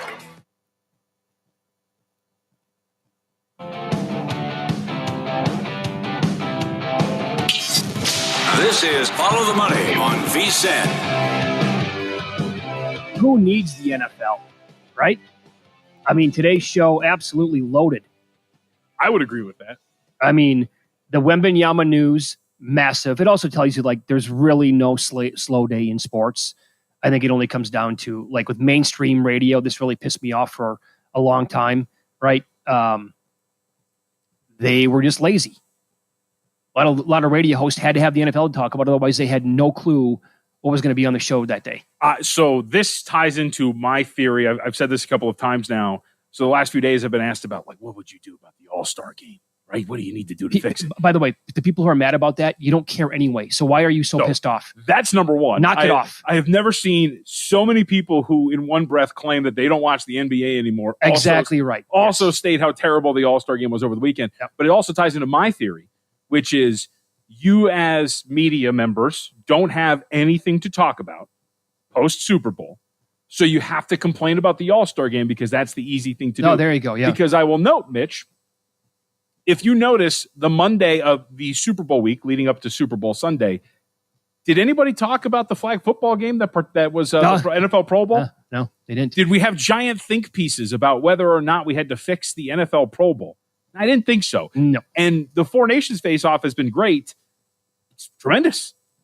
I don't remember having giant conversations about the 3-on-3 hockey games that used to play All-Star Weekend before this week, right? Okay. So that's actually my theory about the All-Star. I don't think anybody cares about it. I just think that come Monday, when these sports shows, which don't watch enough college basketball, by the way. They never have. It drives me nuts. Have no idea how to cover it. Then just want to glom onto the easiest topic possible, which is crap all over the NBA All-Star. Okay, so we will go hardcore here, throwback. Many years ago, working at ESPN Radio in Las Vegas, right? Climbing the ladder there, various jobs over the years. Very big ladder. It was the program director for a little while. In the mid-2000s, give or take, in March, we're talking the beginning of March on ESPN Radio, on the weekends, they would not have 1 second of content for college basketball, and it would be all spring training and what's coming up in Major League Baseball. Mm-hmm. And I wanted to just be like, I wanted to go to our GM and say, enough's enough. We can't do this anymore. Their programming is horrendous. Nobody cares about college basketball. That's per them. And you're talking about baseball a month before it starts when you have a zillion games. And I'm like, we're living in Las Vegas. People love to bet. This is way before legalized betting. And if we don't get somebody on the weekends to talk college basketball pretty soon, we're going to have to think about going in a different direction. It's so unacceptable. The media coverage as a whole, like when it comes to sports, I think that's one of the big things. And we've become, and rightfully so, because to an extent it is a good product, but the media cycle in sports has become so reliant on NFL content. It's disheartening. Because it is almost a badge of honor to say that you don't follow certain sports.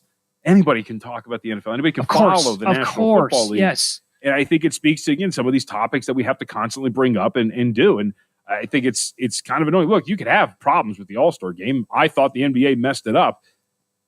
as much as it was covered all over the place, it's automatic tune out. It's not automatic tune out. It's not worth over the weekend. I keep saying, if I were to get rid of the Pro Bowl and the All-Star game and the NHL All-Star festivities before this Four Nations face-off, you wouldn't bat an eye. Nobody cares. Sure. I mean, the only game that's worth it, I brought this up with Jensen Lewis, because it is the lowest impact sport of all of them, so you can do it every summer, is the MLB All-Star game. It's very good. It's a very quiet time of year. It's a very good product. They can go all out, play very hard. It's great. The rest of these games, who cares? Give them their All-Star awards and let's move on. So we took a couple of days of vacation last week. I came back on the air on Tuesday, first day back, right after the Super Bowl, tried to knock out a couple of days in February. I didn't watch the NBA All-Star game. I didn't pay attention to it. I didn't watch any of the hot take shows. My God, pure garbage. And so I stayed away from my phone pretty much the entire time on vacation. I'm picking it back up like on Sunday night / Monday morning. And it's just like my Twitter feed is just littered with people complaining about the All-Star game. Like it gets worse on a daily basis. Again, find something else to do with your lives. There's no way you have that. If you have that much passion about the game, you'd be watching it and caring about the regular season more than you did the All-Star game. But again, no football. Okay. So we've talked, again, the slate in the NBA, the Wemby and Defensive Player of the Year ramifications from the injury. We hit the Four Nations Cup game tonight, which is going to be electric. More on that coming up in about 10 minutes with props, multiple guests on that game, the betting handle overall, soccer best bets, Final Four numbers, a bet that I made last night, baseball bets that we've actually made. And, that's a full show with a ton of different sports to talk about with no NFL involved whatsoever. So where do you think Aaron Rodgers is going to go? Good stuff. I did bet a couple of player props tonight in the NBA, and I need it because I got pounded in basketball last night. It was no good. The betting results did me no favors. Did you watch the New Mexico Boise State game? We had a bet on New Mexico plus 5.5. Got off to a great start. Awesome start. They looked like they were going to be competitive. What did we say yesterday? I said it right, and I willingly know that this is a terrible situational spot for New Mexico. But to me, it was a bet on principle that the number was a bridge too far. Well, but also, did you see the 22-6 run coming to begin the second half? No, not at all. And then New Mexico actually closed the gap. And at the end, you're like, okay, if they missed a free throw here, which they did, they get a 3-point shot off, they might actually cover the 5.5. Never happened that way. So they lost by 8, and that was a losing bet. Also, that Lakers game killed me last night. Over. I mean, and so based on that one result, with a full slate of games tonight, be careful here if you're going to be firing on overs, because we are post All-Star break now, first game back. And the Lakers were absolutely clicking on all cylinders on offense before the All-Star break. Defensively, not playing great, but all their games are going to the moon. I know it's only a one-game sample size, but that had 197 points last night. That closed, 231.5 in that neighborhood? So I don't think I'm not getting involved with sides or totals tonight. I'm doing player props. There's a couple sides. There's a side that I bet. I can understand it. I also think the other aspect that we should consider, too, is some of these teams that did acquire new pieces right before the All-Star break and after the trade deadline, they will be getting them more involved with some of these teams. And so how that affects some of the normal rotations and projections that you might have are going to be pretty interesting. I think my team, the Clippers, are a very good example of this. Bogdan Bogdanovic and Ben Simmons, two names that I think are going to be a pretty big part of what this team is now moving forward. In the last game before the break, played 23 and 27 minutes respectively for their new team. That's going to be something that's going to change the way that you look at the way these teams and these players are going to perform. And I think you might get some bumps and bruises along the way. The Lakers are a good example of that. They're factoring in a pretty new piece in Luka Doncic now. And that might be affecting the way that some of these rotations go, guys' roles, when to shoot, when not, all of those little things, I think is very much something worth accounting for. Bets that you have so far on the schedule for tonight would be what? I took the easy bait, and I think that maybe I'll come to rue it. But going back to what we talked about with these divisions, I don't think that there is this gap between Orlando and Atlanta that the market wants to tell us it is. I took 1.5 with Atlanta today against the Magic. This might be an ugly, low-scoring game. That's exactly what these Orlando games have become. Atlanta is relatively healthy here. Now Defensive Player of the Year frontrunner Dyson Daniels, being facetious, but you have the ability to defend at a pretty high level with Daniels out there against a very, very limited offensive team. That's, I think, the very big caveat. Over the last 2 months, essentially, since the beginning of December, 29th in non-garbage time offensive rating, the Orlando Magic. Atlanta has been very competitive. They've covered, I think, 7 straight heading into this game. They have been undervalued by the betting market. Wins have not necessarily come, but I've come into this stretch here in the NBA with the thought, Mitch, that this Hawks team is being a little undervalued. So why not start here? I thought this was going to be a 1.5 in favor of Atlanta. It's not. I took 1.5 with the Hawks. Where do you think they are mentally inside that locker room after the moves they made before the All-Star break and the trade deadline? Atlanta? Yeah. I think you're still in a pretty the things that they have flipped in what you're trading and whatnot, I don't think it's the biggest deal in the world because you do bring back pieces like you do have Terrence Mann on this roster, who has played on a you Western love him. Conference. I love Terrence Mann, Right. who was a big piece of a team that went to the Western Conference Finals. You have Karis LeVert on this roster now, too. There are pieces that I think give them a higher floor than most, and even I expected them to have post-trade deadline. I think they deserve a little bit more credit for what they have here. And George Niang, too, by the way, obviously coming off of the bench. It's a pretty solid group of guys to have when you're talking about a team that is floating around where they're at in the standings. Yeah.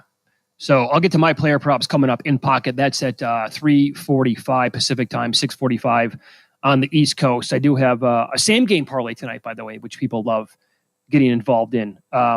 Anything on the Celtics 76ers thought anyway with that number? I want to see if this dips a little bit lower. I think this Philadelphia team, when fully constructed, has been one of the most overvalued teams in the NBA. Yeah. When you have all three of those guys together, the market prices them a little too high. Boston, having won 6 out of 7 heading into the All-Star break, I think is starting to get things together. And I think it's a pretty decent look to look at Boston if this number gets any cheaper. But a better look is going to circalasvegas.com, booking now and saving 15% off at Circa, the D, and the Golden Gate. All you got to do, use the code VSIN15, get in on the action. We get to hang out here almost every single day. It's a fantastic property, as is Golden Gate and the D. And make sure you get in on the fun as well with the code VSIN15. Get 15% off. Book now and save. That was super smooth. Up next, we will get into the Four Nations. This is going to be great. They're going to drop the puck coming up in just under 2 hours from Boston.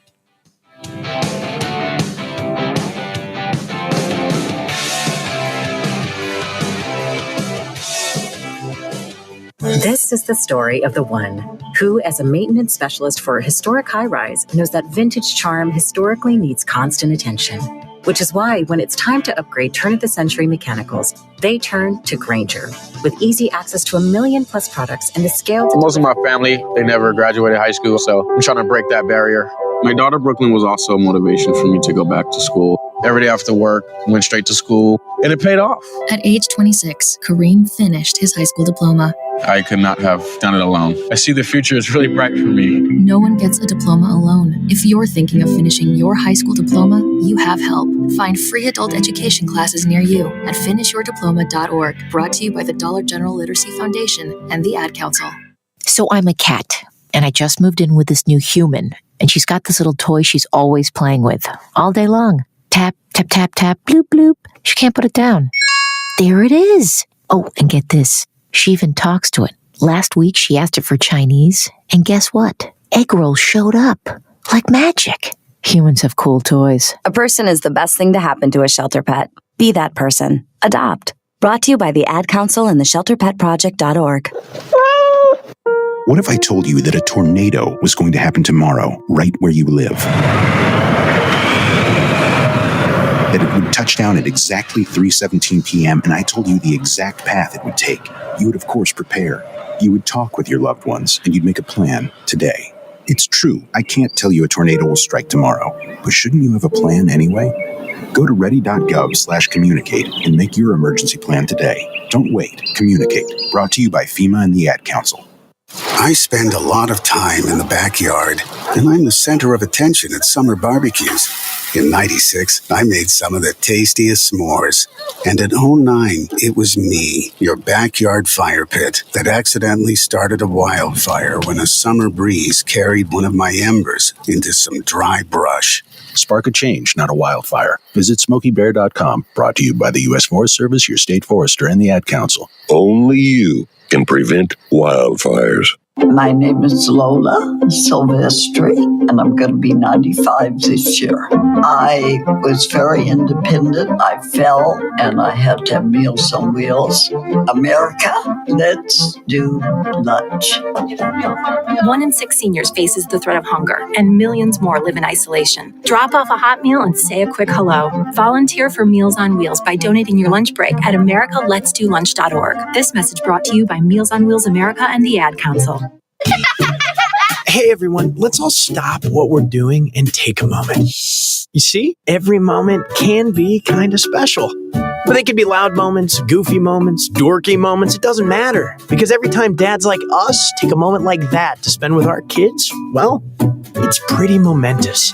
So let's take a moment to make a moment. Call 877-4DAD-411 or visit fatherhood.gov. Brought to you by the U.S. Department of Health and Human Services and the Ad Council.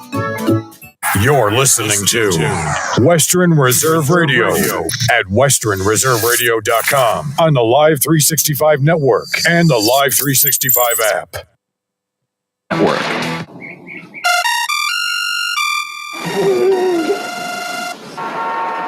Come on.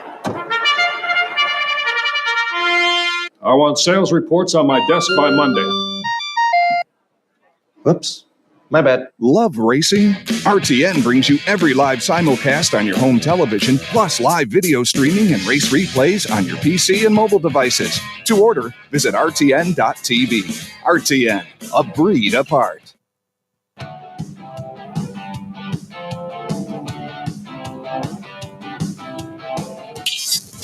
This is Follow the Money on VSiN. Four Nations title game coming up in a minute. We do have news in the NBA. Again, boy, just the perils of betting this sport. We just found out 30 seconds ago, Damian Lillard will play tonight. Giannis Antetokounmpo will play tonight. So that is after they both practiced earlier in the week, but then last night into today, both guys questionable. Might not go. Yeah, they're in. We hit this earlier. You can make the gamble. Hey, man. They practice. Of course they should play. And then they both get ruled out. But here it is, where if you hit really early, you're in a pretty good spot. I would assume this gets to at least pick maybe Bucks -1. Think so? Yeah. Okay. Yeah, it's on the move right now. Coming down to 1.5. I see that out there already. I'm sure it's probably going to keep going. All right. Good stuff in that sport. Again, JBT. A real sport. I don't know why you keep doing that and looking at me. Tonight. Because I know, I'm joking around. But you know that when people actually say that and they're being seriously, I think it drives you up a wall. I've become the NBA defender, I guess, by default. As I always like to say, I'm not a fan of disingenuous arguments, and there's a lot of those when it comes to this dynamic that we're discussing. So is there an angle here tonight where this game does in fact turn into a lopsided affair?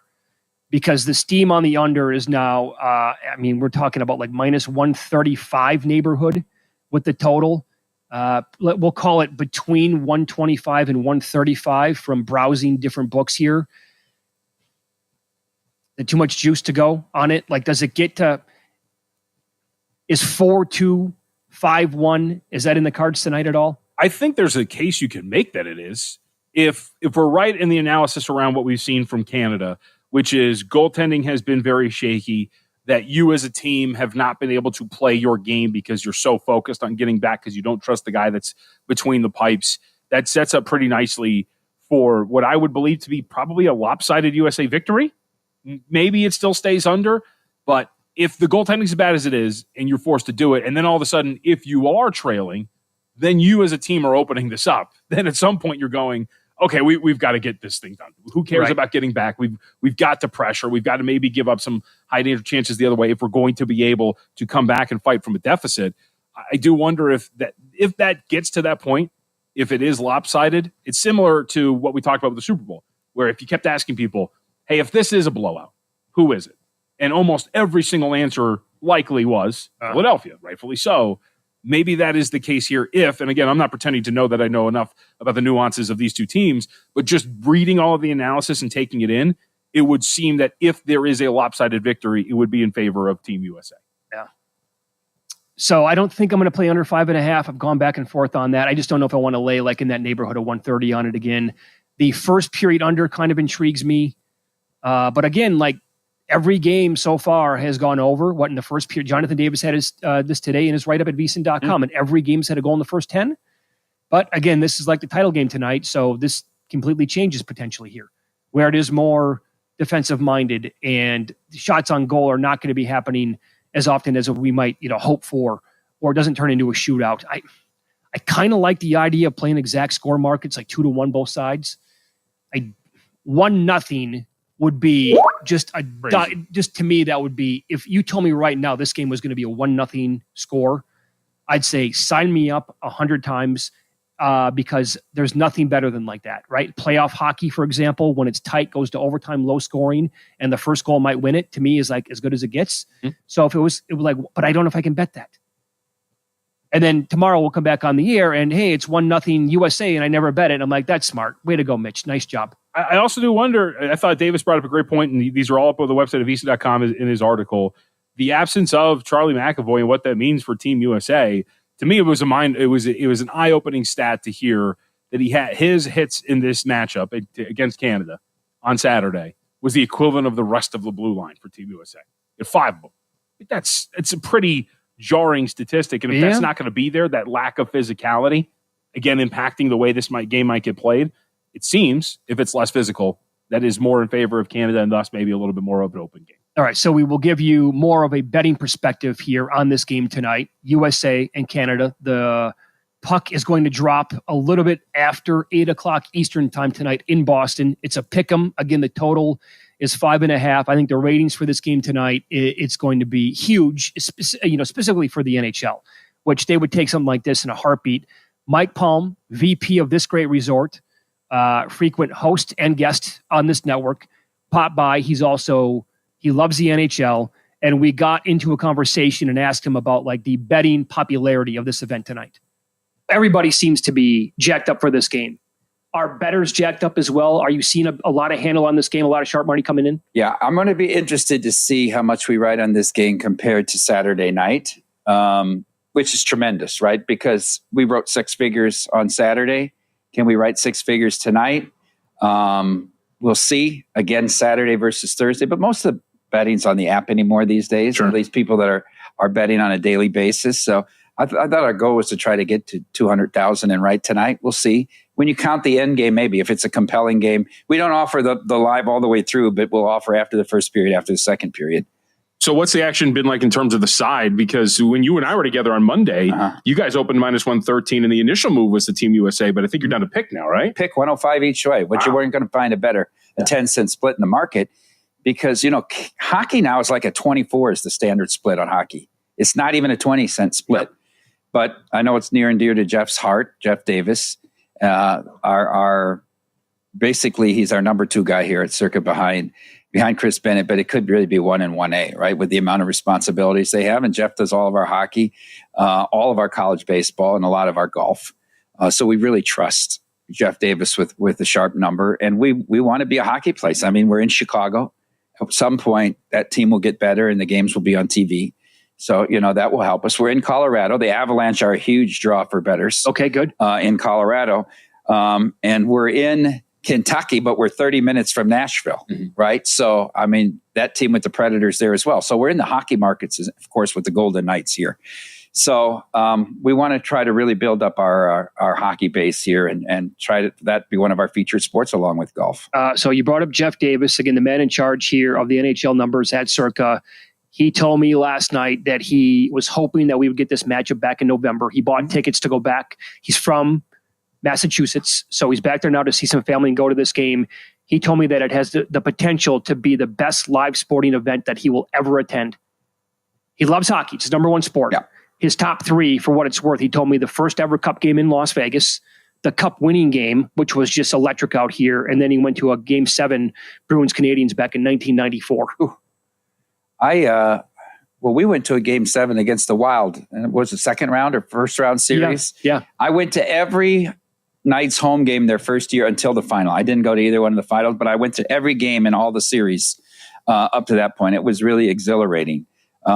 As far as I said to you, maybe it was either of you earlier in the week. I think this is the second biggest hockey game of our lives behind 2010's gold medal match in Vancouver, right, which went to overtime, and Canada won. And I think there's a good chance that maybe this game goes to overtime as well. Okay, so would you bet it that way?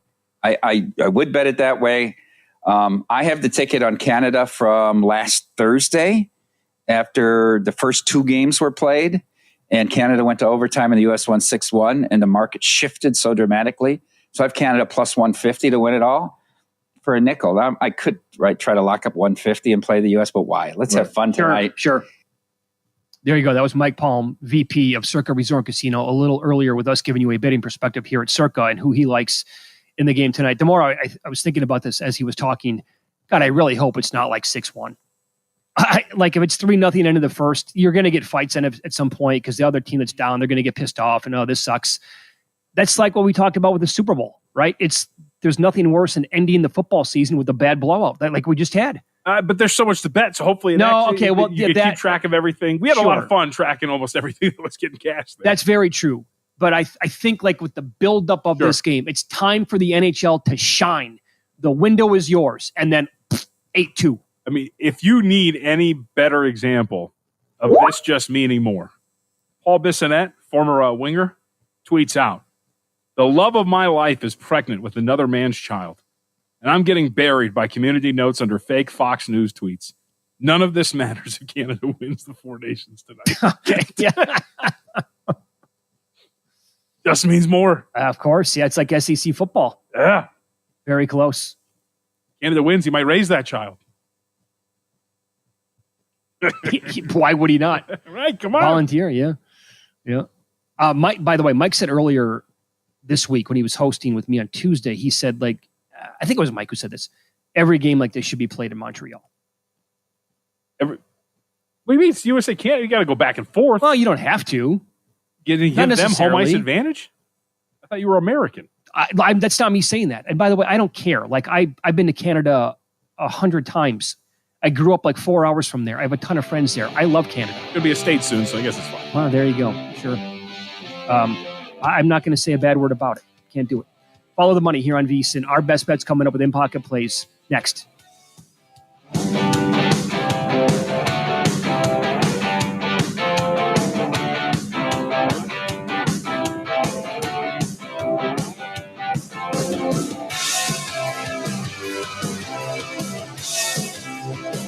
Prescriptions require an online consultation with a healthcare provider who will determine if appropriate. Restrictions apply. See website for details and important safety information. Price varies based on product and subscription plan. Did you know that 1 in 4 people seeking treatment for ED are under 40?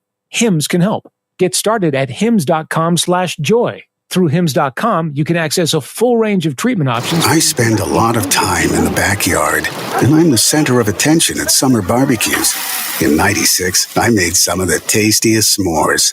And in 09, it was me, your backyard fire pit, that accidentally started a wildfire when a summer breeze carried one of my embers into some dry brush. Spark a change, not a wildfire. Visit SmokeyBear.com. Brought to you by the U.S. Forest Service, your state forester, and the Ad Council. Only you can prevent wildfires. Hope you enjoyed your meal. And I just want to say, he's lucky to have a brother like you. Lucky? Caring for my brother is far from easy. But he's a part of me, like my arms and legs, so I'll be his. No time for tired. Nothing can disable this love. He needs me, but I'm the lucky one, even though I need help now and then. If you're caring for a loved one, visit aarp.org/caregiving for care guides and community support for your strength. Brought to you by AARP and the Ad Council. What if I told you that a tornado was going to happen tomorrow, right where you live? That it would touch down at exactly 3:17 p.m., and I told you the exact path it would take. You would, of course, prepare. You would talk with your loved ones, and you'd make a plan today. It's true, I can't tell you a tornado will strike tomorrow, but shouldn't you have a plan anyway? Go to ready.gov/communicate and make your emergency plan today. Don't wait. Communicate. Brought to you by FEMA and the Ad Council. This is Mario Andretti. You know me as a race car driver, but I'm also a Meals on Wheels volunteer. I've raced against the sport's biggest personalities, but I've never met more vibrant, amazing people than the seniors served by Meals on Wheels. You can make a difference by dropping off a hot meal and saying a quick hello. So, America, Let's Do Lunch. Volunteer your lunch break at americaletsdolunch.org. This message brought to you by Meals on Wheels America and the Ad Council. Welcome to Calvin's Barbershop. You all got to see this. I don't even want to know what you're looking at on that phone. Well, you should. I was learning about the dangers of high blood pressure and that we need to get ours checked regularly. High blood pressure can increase the risk of heart attack or stroke, but this text program can help keep it at a healthy range. Just text Barbershop to 97779 to sign up. I'll get right on it as soon as I'm done with this baby panda video. Text Barbershop to 97779. A message from the American Heart Association and the Ad Council. It's important to plan ahead for emergencies, like the storm. When it kicked in, we had a plan. We were able to get in touch with each other in no time. How to find each other. The whole experience was fine. The most frightening 10 hours of my life. If there's one piece of advice I'd offer other moms out there, it's to stay calm and keep to the plan. Some parents plan ahead, some don't. Make sure you know where to find your family in an emergency. Start your plan at ready.gov. Brought to you by FEMA and the Ad Council. You're listening to Western Reserve Radio at westernreserveradio.com on the Live 365 network and the Live 365 app. This is Cashing Out on VSiN. Whether it's college basketball, baseball, what have you, if you have a team that's in a, and I quote here, must-win spot. Typically, must-win means that you must not be very good. Which mediocre team is going to be able to get into the playoffs? Which mediocre team is going to get that last at-large spot for the NCAA tournament? What have you? That's typically where the strife comes in. Cashing Out, Saturday through Thursday at 11 p.m. Eastern on VSiN, the sports betting network. The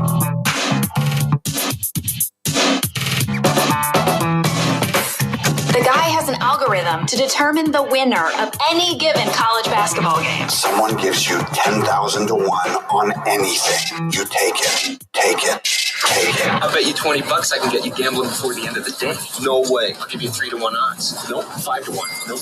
10 to 1. You're out. I am running ice cold since the Super Bowl ended. So you know what? To that rant that we just had 30 minutes ago, maybe I'll take it back. Maybe the NFL should come back so we can bet on that a little bit more.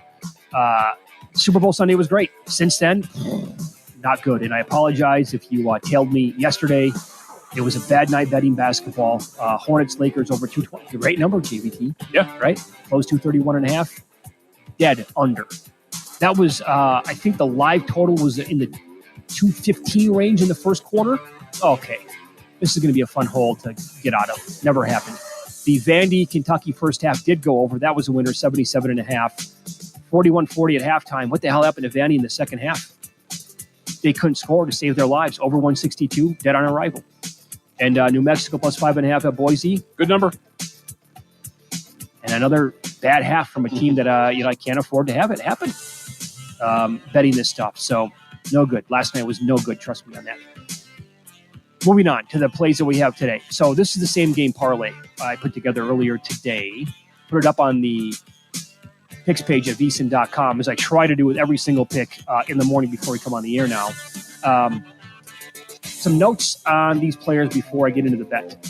Derek White with the Celtics. He is, on the season, 38-14 over 22.5 points, rebounds, and assists. Tyrese Maxey, it's 34.5 tonight. He had 13 in his last game. That was before the break. His last game before against Toronto. Not a good game for him. His previous 12 games all went over 34.5 points, rebounds, and assists, and 17 out of 18. He has had great games against the Celtics this year.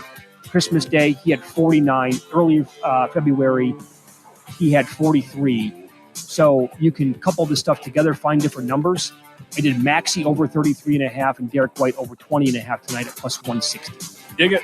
Let's get it done. And then we have news here on the Clippers game. Derek Jones, I bet over 7.5 points tonight, minus 130. There's no Norman Powell, who's been ruled out of the game. Correct. So I'll try to find out what the latest number is on Jones as we speak. All right. For me, last night we went in together and we died together. New Mexico plus 5.5. Kentucky minus 4.5 though gets there in that strong second half, which I thought was going to sit on two losers. Didn't love the situation for New Mexico. Played principle, then saw the way that Kentucky was scrapping with Vandy, but good second half there. For today, A couple things, but really just one for this one. Hawks plus 1.5 versus the Magic. Again, going back to the premise, Hawks have covered 7 straight. They've been much more competitive and deserve, I think, a little bit more respect from the market than what they're getting at this point right now. There's still a 1.5 out there, and it's starting to kind of head toward Atlanta. Don't think it'll actually get there. It's not going to be the best number, but I do believe that the Hawks deserve to be a small favorite. -1 is what I expected here in this one. VSiN.com, folks. Check it out now. $9.99. You can sign up for as little as that price. You get everything: the daily best bets, the betting splits, the player prop analyzer that's up there. It's there for baseball season 2. You're going to need it. And, of course, our upcoming March Madness betting guide, as I like to say, Adam Burke. Mitch sang his praises yesterday. These team previews are up, folks. Get ready for the baseball season there, too. So much to offer, and your introductory offer is less than $10 if you go to VSiN.com/subscribe. I'm seeing the Derek Jones points prop now all over the map. You can still find an 8.5 out there if you want to get involved. I do see 9.5s. I see as high as 11.5 on his points prop for tonight. Before all this news happened, I pondered betting him. He was 10 plus points at like plus 135, but I did not get that aggressive here in this game. So we opened the show today talking about the Victor Wembanyama news, where he is going to be out for the year, has the blood clot or clots in the right shoulder. Always very scary when you hear blood clots, and how the Defensive Player of the Year numbers now adjusted pretty much across the country. You saw as high as minus 2,500, and we had Doug Kazarian on the show earlier this hour. You can always go back and watch any show here on the network with the VSiN Watch app available on your iPhone or your Android. And he said that basically he talked to a couple of voters today, people who do have NBA award votes, and they said, I'm going to have to completely dive back in. It's something they hadn't thought about in a while, just assuming that it was going to be Wemby to win the award. And during our discussion to open the show, to kind of revisit that, we warned you about, chasing a lot of these players at big numbers, because as it has happened in years past, there's a pretty decent chance where the voters are just going to say, yeah, it's going to be like Evan Mobley. Right, a guy who has never won the award. They're going to win maybe 65 games in that neighborhood. They do have a solid defense. It's good, and so they're not going to clean house in the awards department. Coach of the year, probably. Other than that, I guess Garland could win Clutch Player of the Year. Yeah, he'd be in contention for that. Yep. He's been awesome in the clutch this entire season, but Jackson has already won it. Like, his overall defensive rating is not great. The Grizzlies as a team, they're like fringe top 10. Could Dyson Daniels really win it? Yes, he leads the entire league in steals, but their defensive numbers with him on the court, they're not good. And overall, Atlanta is a bad defensive team. And then I did take some Jalen Williams at 60-1 when it was reposted earlier today. I kind of wanted to corner the market because I have Dort from earlier in the year. I have SGA from the beginning of the year. And they do have, I don't know, maybe this is like historically good. We're talking about with their defense. And voters can't look past it, and they have to give it to one of those guys. But as you pointed out, like, it could just be by default, now I'm sorry, it's going to be Mobley.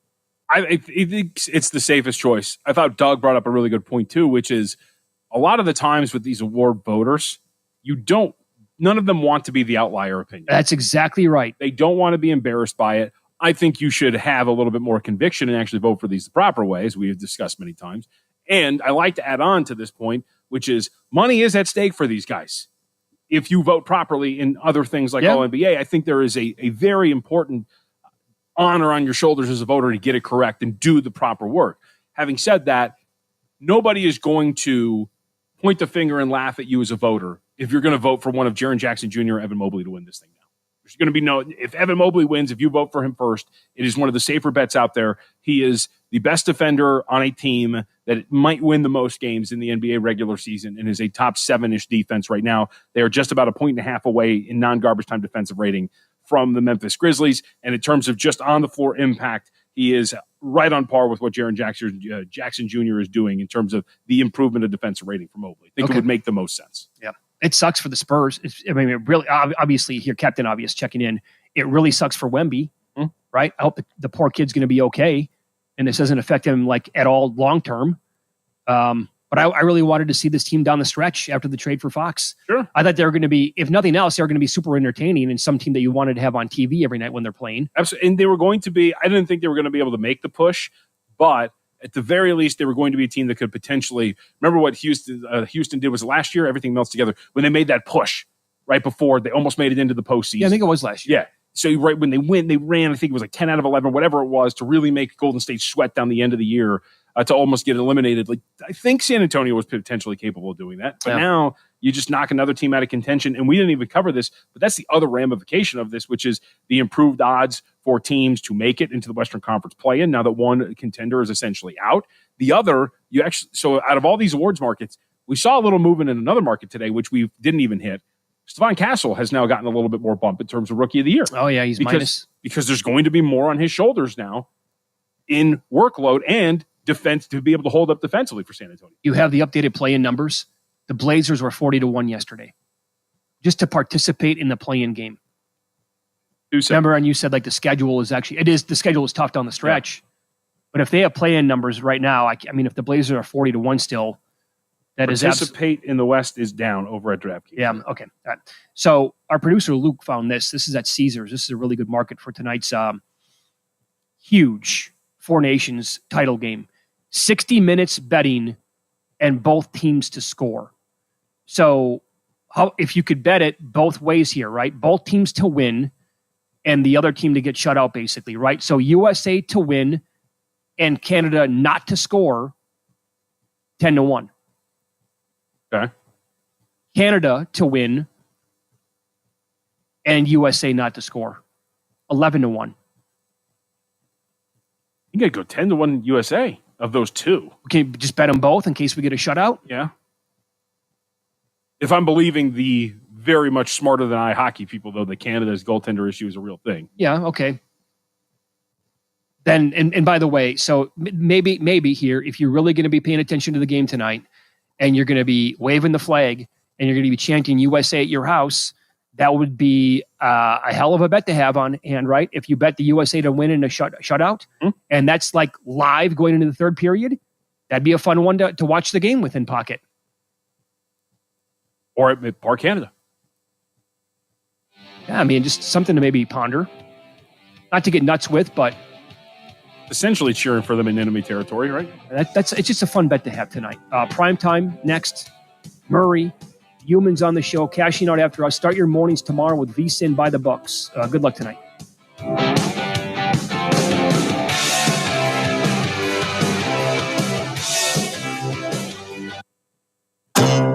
If you're 55 and up, T-Mobile has plans built just for you. 2 lines of unlimited for just $30 a line.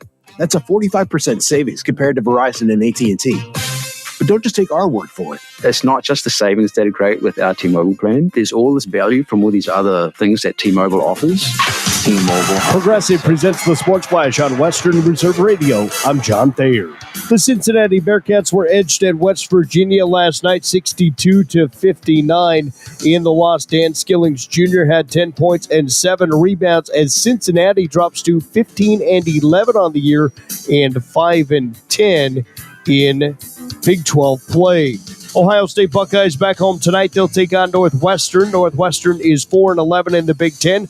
Ohio State is currently 15-11 on the year and 7-8 in conference play. Ohio Bobcats are back in action on Saturday night when they host Akron. The Zips are 13-0 in the conference. Ohio is 8-5 in the MAC. Cavaliers are in Brooklyn tonight. They'll take on the Nets. Bundle auto and home, renters, or condo, and save with Progressive. I'm John Thayer with the Sports Flash, presented by Progressive on Western Reserve Radio. Need a little home makeover to get through the last few weeks of winter? Kohl's is having a big sale so you can give your home a reset. Plus, Kohl's Rewards members save an extra 15% on so much to refresh your space, like stylish decor, cozy pillows, convenient storage, and so much more. So hurry to Kohl's to snag your savings before the secret's out. Select styles. Kohl's Rewards 15% off coupon valid through March 2nd. Must be a Kohl's Rewards member. Exclusions apply. Visit a store or Kohl's.com for details. With Fidelity Wealth Management, a dedicated advisor gets to know you and your goals to build a comprehensive plan to help grow and protect your wealth. Backed by a team of specialists, they'll analyze all your accounts, even the ones they don't manage, to keep an eye on taxes and provide proactive portfolio insights that can help you unlock your wealth's full potential. Learn more at fidelity.com/wealth. Investment minimums apply. Fidelity Brokerage Services, LLC. Member NYSE SIPC. Welcome to Calvin's Barbershop. You all got to see this. I don't even want to know what you're looking at on that phone. Well, you should. I was learning about the dangers of high blood pressure and that we need to get ours checked regularly. High blood pressure can increase the risk of heart attack or stroke, but this text program can help keep it at a healthy range. Just text barbershop to 97779 to sign up. I'll get right on it as soon as I'm done with this baby panda video. Text barbershop to 97779. A message from the American Heart Association and the Ad Council.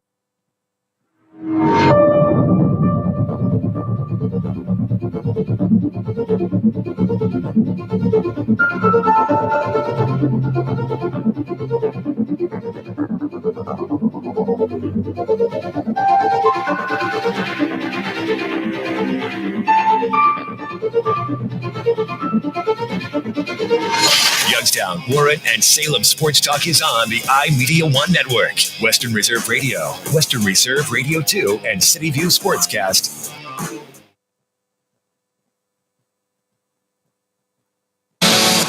This is VSiN by the Books with Dave Ross and Jensen Lewis. I don't know if you want to wait on Jaden Daniels. 22 and a half passing touchdowns, too high, too low, or just right? It feels low. Low. But again, let's pump the brakes here because secrets are out. I think there is plenty of offseason, especially within the division, trying to figure out how to counteract it. A better question, over under 4.5 national/primetime games for the Commanders this year. Got to be over.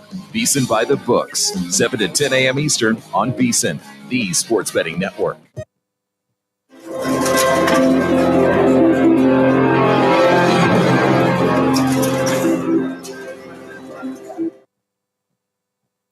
This is VSiN, the sports betting network.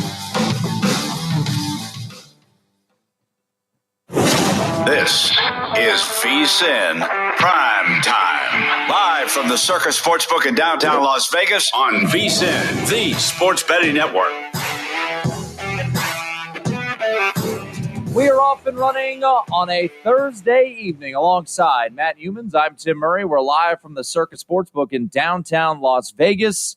And I was told by Derek Stevens in about an hour, Mr. Humans, the scene behind us here at the Circus Sportsbook is gonna be rocking for USA and Canada. Right now, here at the Circus Sportsbook, the United States a -107 favorite, Canada -103. And how about this? If you are looking to get in on the Canadian side, Caesars Sportsbook has just shifted Canada to +105. So it's interesting to see the different reports out there from Canadian books. Shocker, Matt.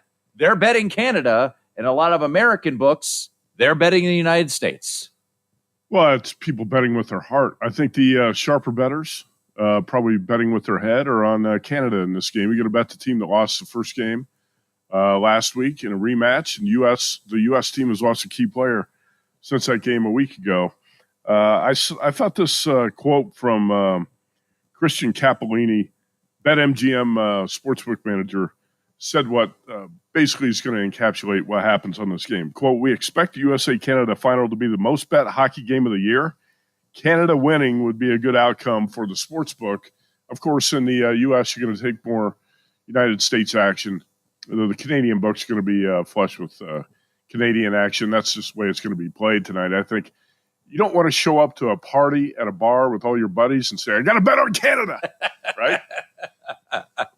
But if I had a bet on Canada, and I would just keep it quiet tonight. Keep it quiet. Yeah. Well, I'll say this. Nick Alberga, who is a friend of the network and a proud Canadian, came on the VSiN Weekend Morning Line on Saturday, repping his Canada gear, and then quietly into the microphone said, I think the U.S. is going to win. And he was right. So he bet with his head, not his heart. We've got 9 NBA games on the docket tonight around the association. Only one ranked team in action in college basketball. That game coming up at 8:30 Eastern as Maryland hosts USC in a classic Big Ten rivalry. But the game we will be focusing on the most tonight will be taking place in Boston, Massachusetts, on the ice, USA and Canada. That is our VSiN Primetime Game of the Night. The lights are on and the stakes are high. It's the primetime game of the night.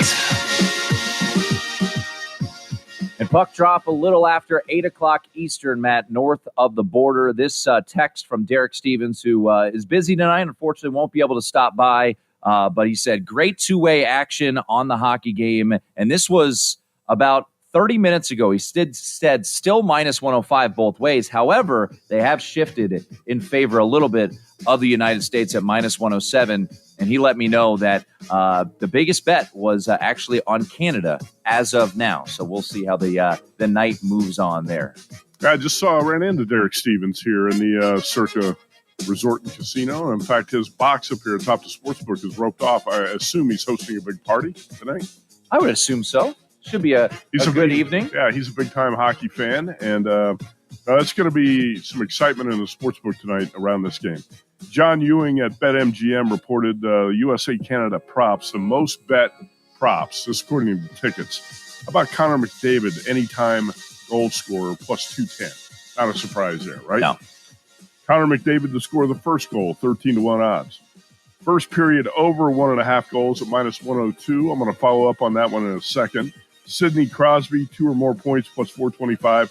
And Connor McDavid, 2 or more points at plus 250. Ian Cameron typically joins us here every Thursday night. What's the Canadian kid up to tonight? He's busy. The Canadian kid is at a party with a bunch of friends in Canada, but he did not bet Canada.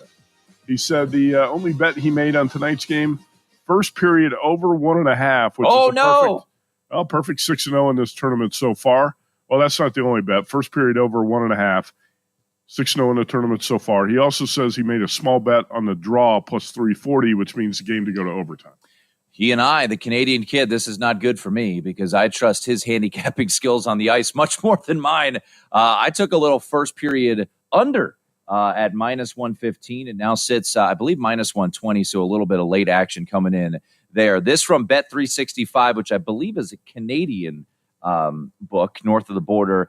This game is already our most bet game of the season and is tracking more bets on it than Game 7 of the Stanley Cup Final, more bets on it than majority of NBA Finals game. That according to Bet365. Yeah, I don't think the NBA Finals stir up a ton of action anymore.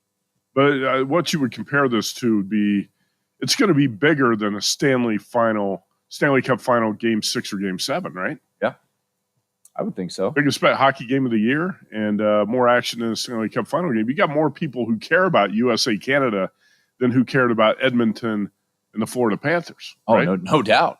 Absolutely. Edmonton Oilers, Florida Panthers. So I think it makes sense that this be the most bet hockey game of the year. And that's what we're going to see tonight. That's why it's our game of the night.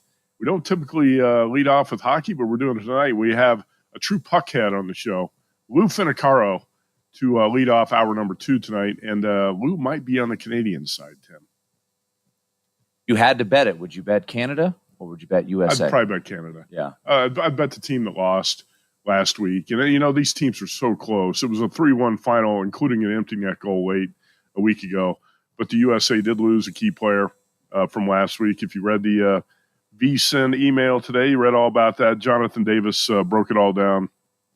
Key player out for the rematch is McAvoy, Charlie McAvoy, defenseman who led the team with 5 hits last week, and he is out, and that's going to make a difference tonight. Like I said, I did not bet it, but I would lean Canada if I did. Patrick Everson doing a great job, as he always does. Vegas Insider. We always love having Patrick on the show, and he's been busy on social media tonight, giving us the latest from behind the counter on USA and Canada.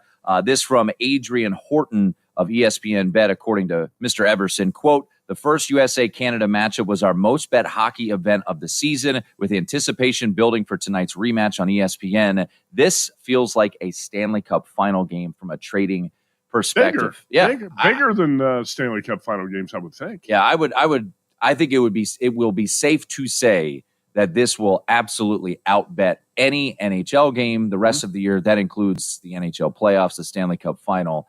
This is going to be massive. And you know what works, too, for it is think about what we've got tonight. Really not a whole lot, right? The NBA's back from the All-Star break. We've got 9 games, a smattering of college basketball, no real big games. It's a Thursday night.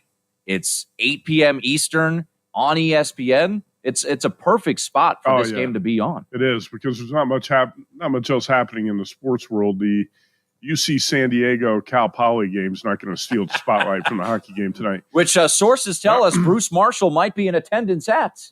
He might. Bruce Marshall loves to attend college hoops games like that. Tim, we have a big bet alert. All right. What is the big bet alert? One bettor at DraftKings Sportsbook has placed $38,000 on the United States money line for tonight's Four Nations face-off. Potential payout of $71,928.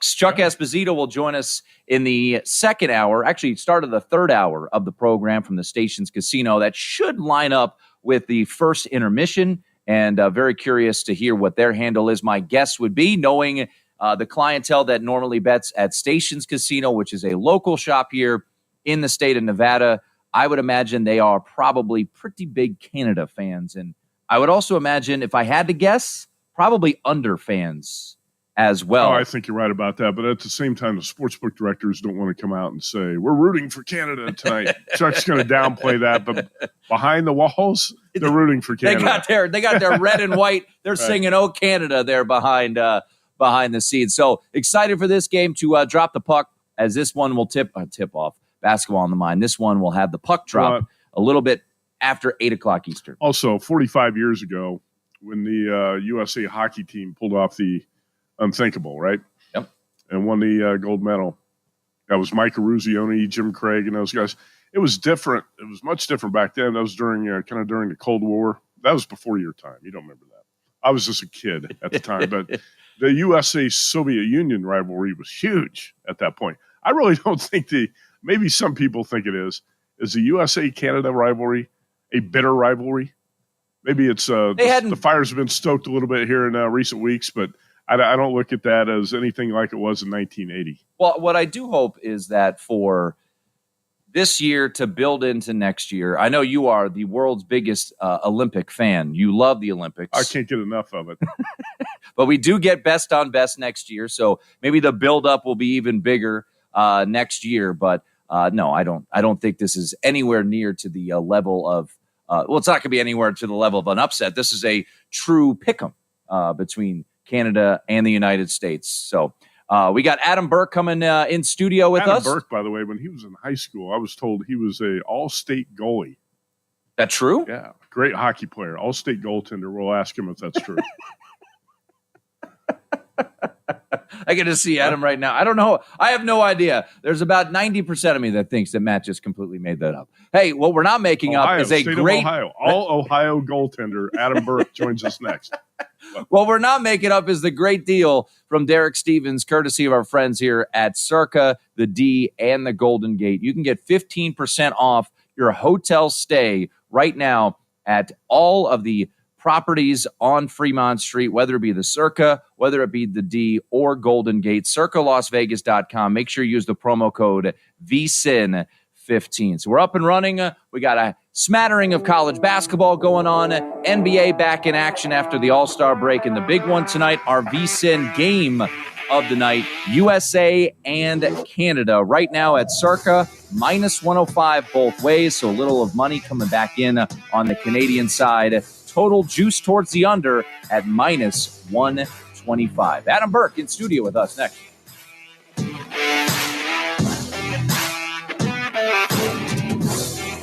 Prescriptions require an online consultation with a healthcare provider who will determine if appropriate. Restrictions apply. See website for details and important safety information. Price varies based on product and subscription plan. Did you know that 1 in 4 people seeking treatment for ED are under 40? HIMS can help. Get started at hims.com/joy. Through hims.com, you can access a full range of treatment options for ED, including daily or as-needed meds through a 100% online process.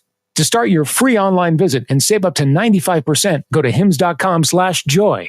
I had the worst dream last night. You were in a car crash and the kids and I were on our own. We had to move out of the house because I couldn't afford it anymore. It's awful, hon. My brother was saying he got life insurance from Ethos. With Ethos, it only took 10 minutes and he got $2 million in coverage for around $2 a day. It's all online. No medical exam. He just answered a few health questions right from his house. Ethos, here we come. Visit getethos.com. That's getethos.com. Sample rate is a 10-year term life policy for 35-year-old healthy, non-smoking male. Billed monthly. Prescriptions require an online consultation with a healthcare provider who will determine if appropriate. Restrictions apply. See website for details and important safety information. Price varies based on product and subscription plan. Hey guys, let's talk ED because millions of men experience it, but not everyone can access or afford treatments like Viagra. Hims can help. Through Hims.com, you can access a full range of treatment options for WWE superstar Alberto Del Rio. Take one.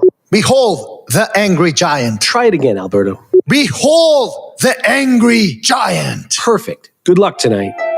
Behold the angry giant. Yay! Read me another one, Dad. This is WWE superstar Alberto Del Rio. It only takes a moment to make a moment. Take time to be a dad today. Visit fatherhood.gov. Brought to you by the U.S. Department of Health and Human Services and the Ad Council.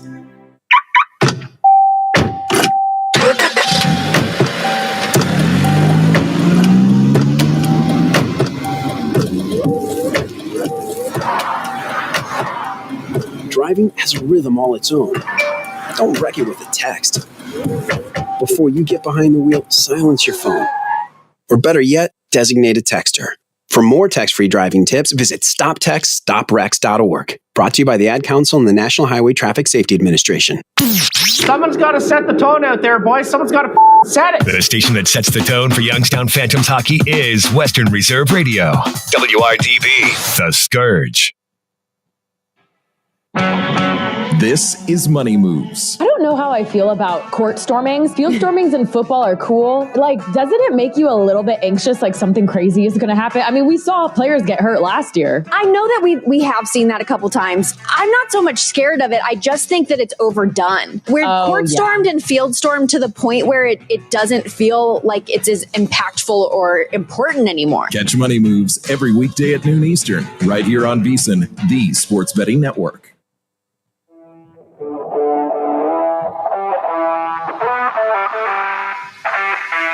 This is VSiN Primetime on VSiN, the Sports Betting Network.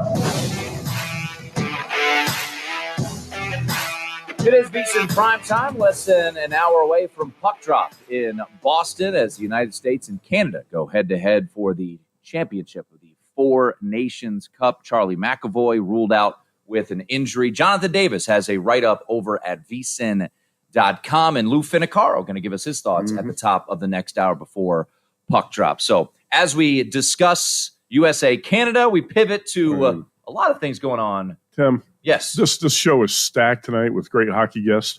Lou Finicaro, Chuck Esposito, and former high school hockey star Adam Burke, who joins us now.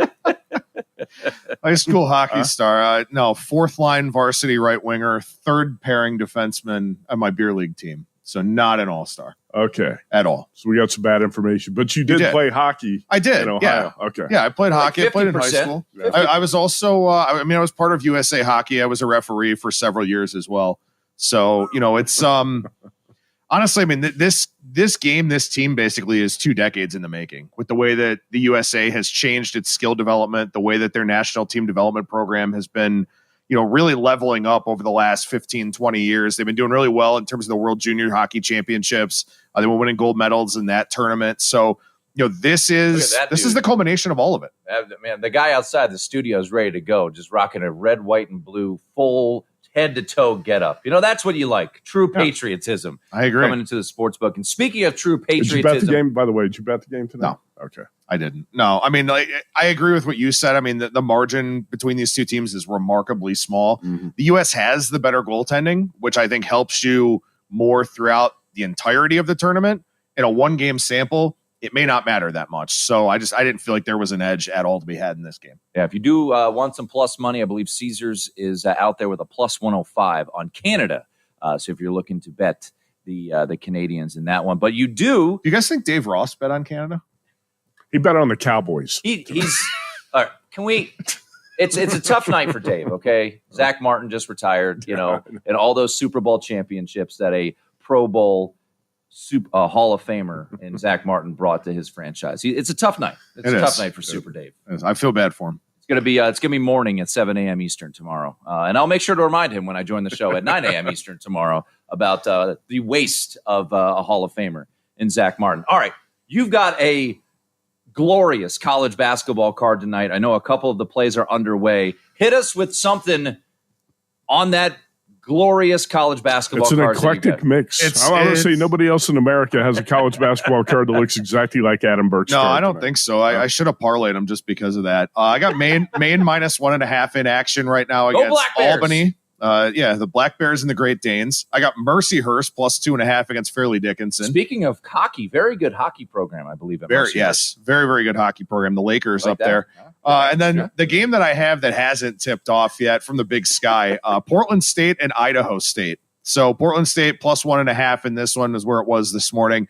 Portland State, according to Haslametrics, they've jumped 28 spots in the last 7 days, 60 spots in the last 30 days, over 100 spots from where he had them in the preseason. So Portland State is a team that has really been climbing. They've actually been playing pretty well here throughout the course of the season. They're a team that gets to the rim a ton. They have the second highest shot share on close twos, according to Bart Torvik, which means layups, dunks, tip-ins, stuff like that. They get a lot of offensive rebounds, and they go straight back up with it. And if they don't make it, they get to the free throw line a lot. Idaho State gets a lot of offensive rebounds too, but for some reason, their shot share on close twos is like almost 20% lower than Portland State's. So Idaho State is not a team going straight back up. They're trying to reset the offense. I don't really think that's a great idea for them. And offensively, their numbers are not particularly good. Portland State's the better shooting team. I think they're just the better team overall. So I thought the wrong team was favored in that game between Portland State and Idaho State, and I took the Vikings plus 1.5. 8:09 on the rotation. Adam Burke on Portland State. And did you say you got plus 2? Plus 1.5. Okay, because here at Circa, this number open Idaho State minus 2, dropped a pick and up to 1.5 and now 2 this afternoon. So interesting in that game. Tim, we don't have much from a power conference standpoint tonight on the card. Right now we have Ohio State Northwestern in action. Purple Cats an early lead in that game. We have Maryland USC. Maryland hosting USC later tonight. That's it. That's pretty Maryland's much it. the only ranked team in action, and you are starting to see a little bit of buyback on USC as that number down to 11 at Circa, 10.5 at DraftKings. It's been really tough for the teams that have the long travel. Conference realignment this year has really negatively impacted the California teams going east in the Big Ten, some of the travel in the Big 12 and the ACC as well. Stanford and Cal making long trips, teams going out there, stuff like that. I tried with USC when they played Purdue. What was that? 10 days ago, 2 weeks ago, whatever that was, where they were getting, 14 in that one. They wound up losing by 18. They hung in that game for a while, and then they just kind of ran out of gas, it felt like. So maybe we see a similar thing here where, they're playing this Maryland and Rutgers double. And see how they bounce back. I mean, for USC, just absolutely collapsed against Minnesota as a big favorite. So did UCLA. Yep, that as well. How about the Golden Gophers sweeping the LA trip? Big week for Minnesota basketball. Adam Burke with us, vsin.com. Adam, I watched MLB Network this week for the first time in a long, long time. And you've got some previews up now on vsin.com. You're going to start rolling out the MLB previews, right? Yeah, so we got 10 of them up here so far. The National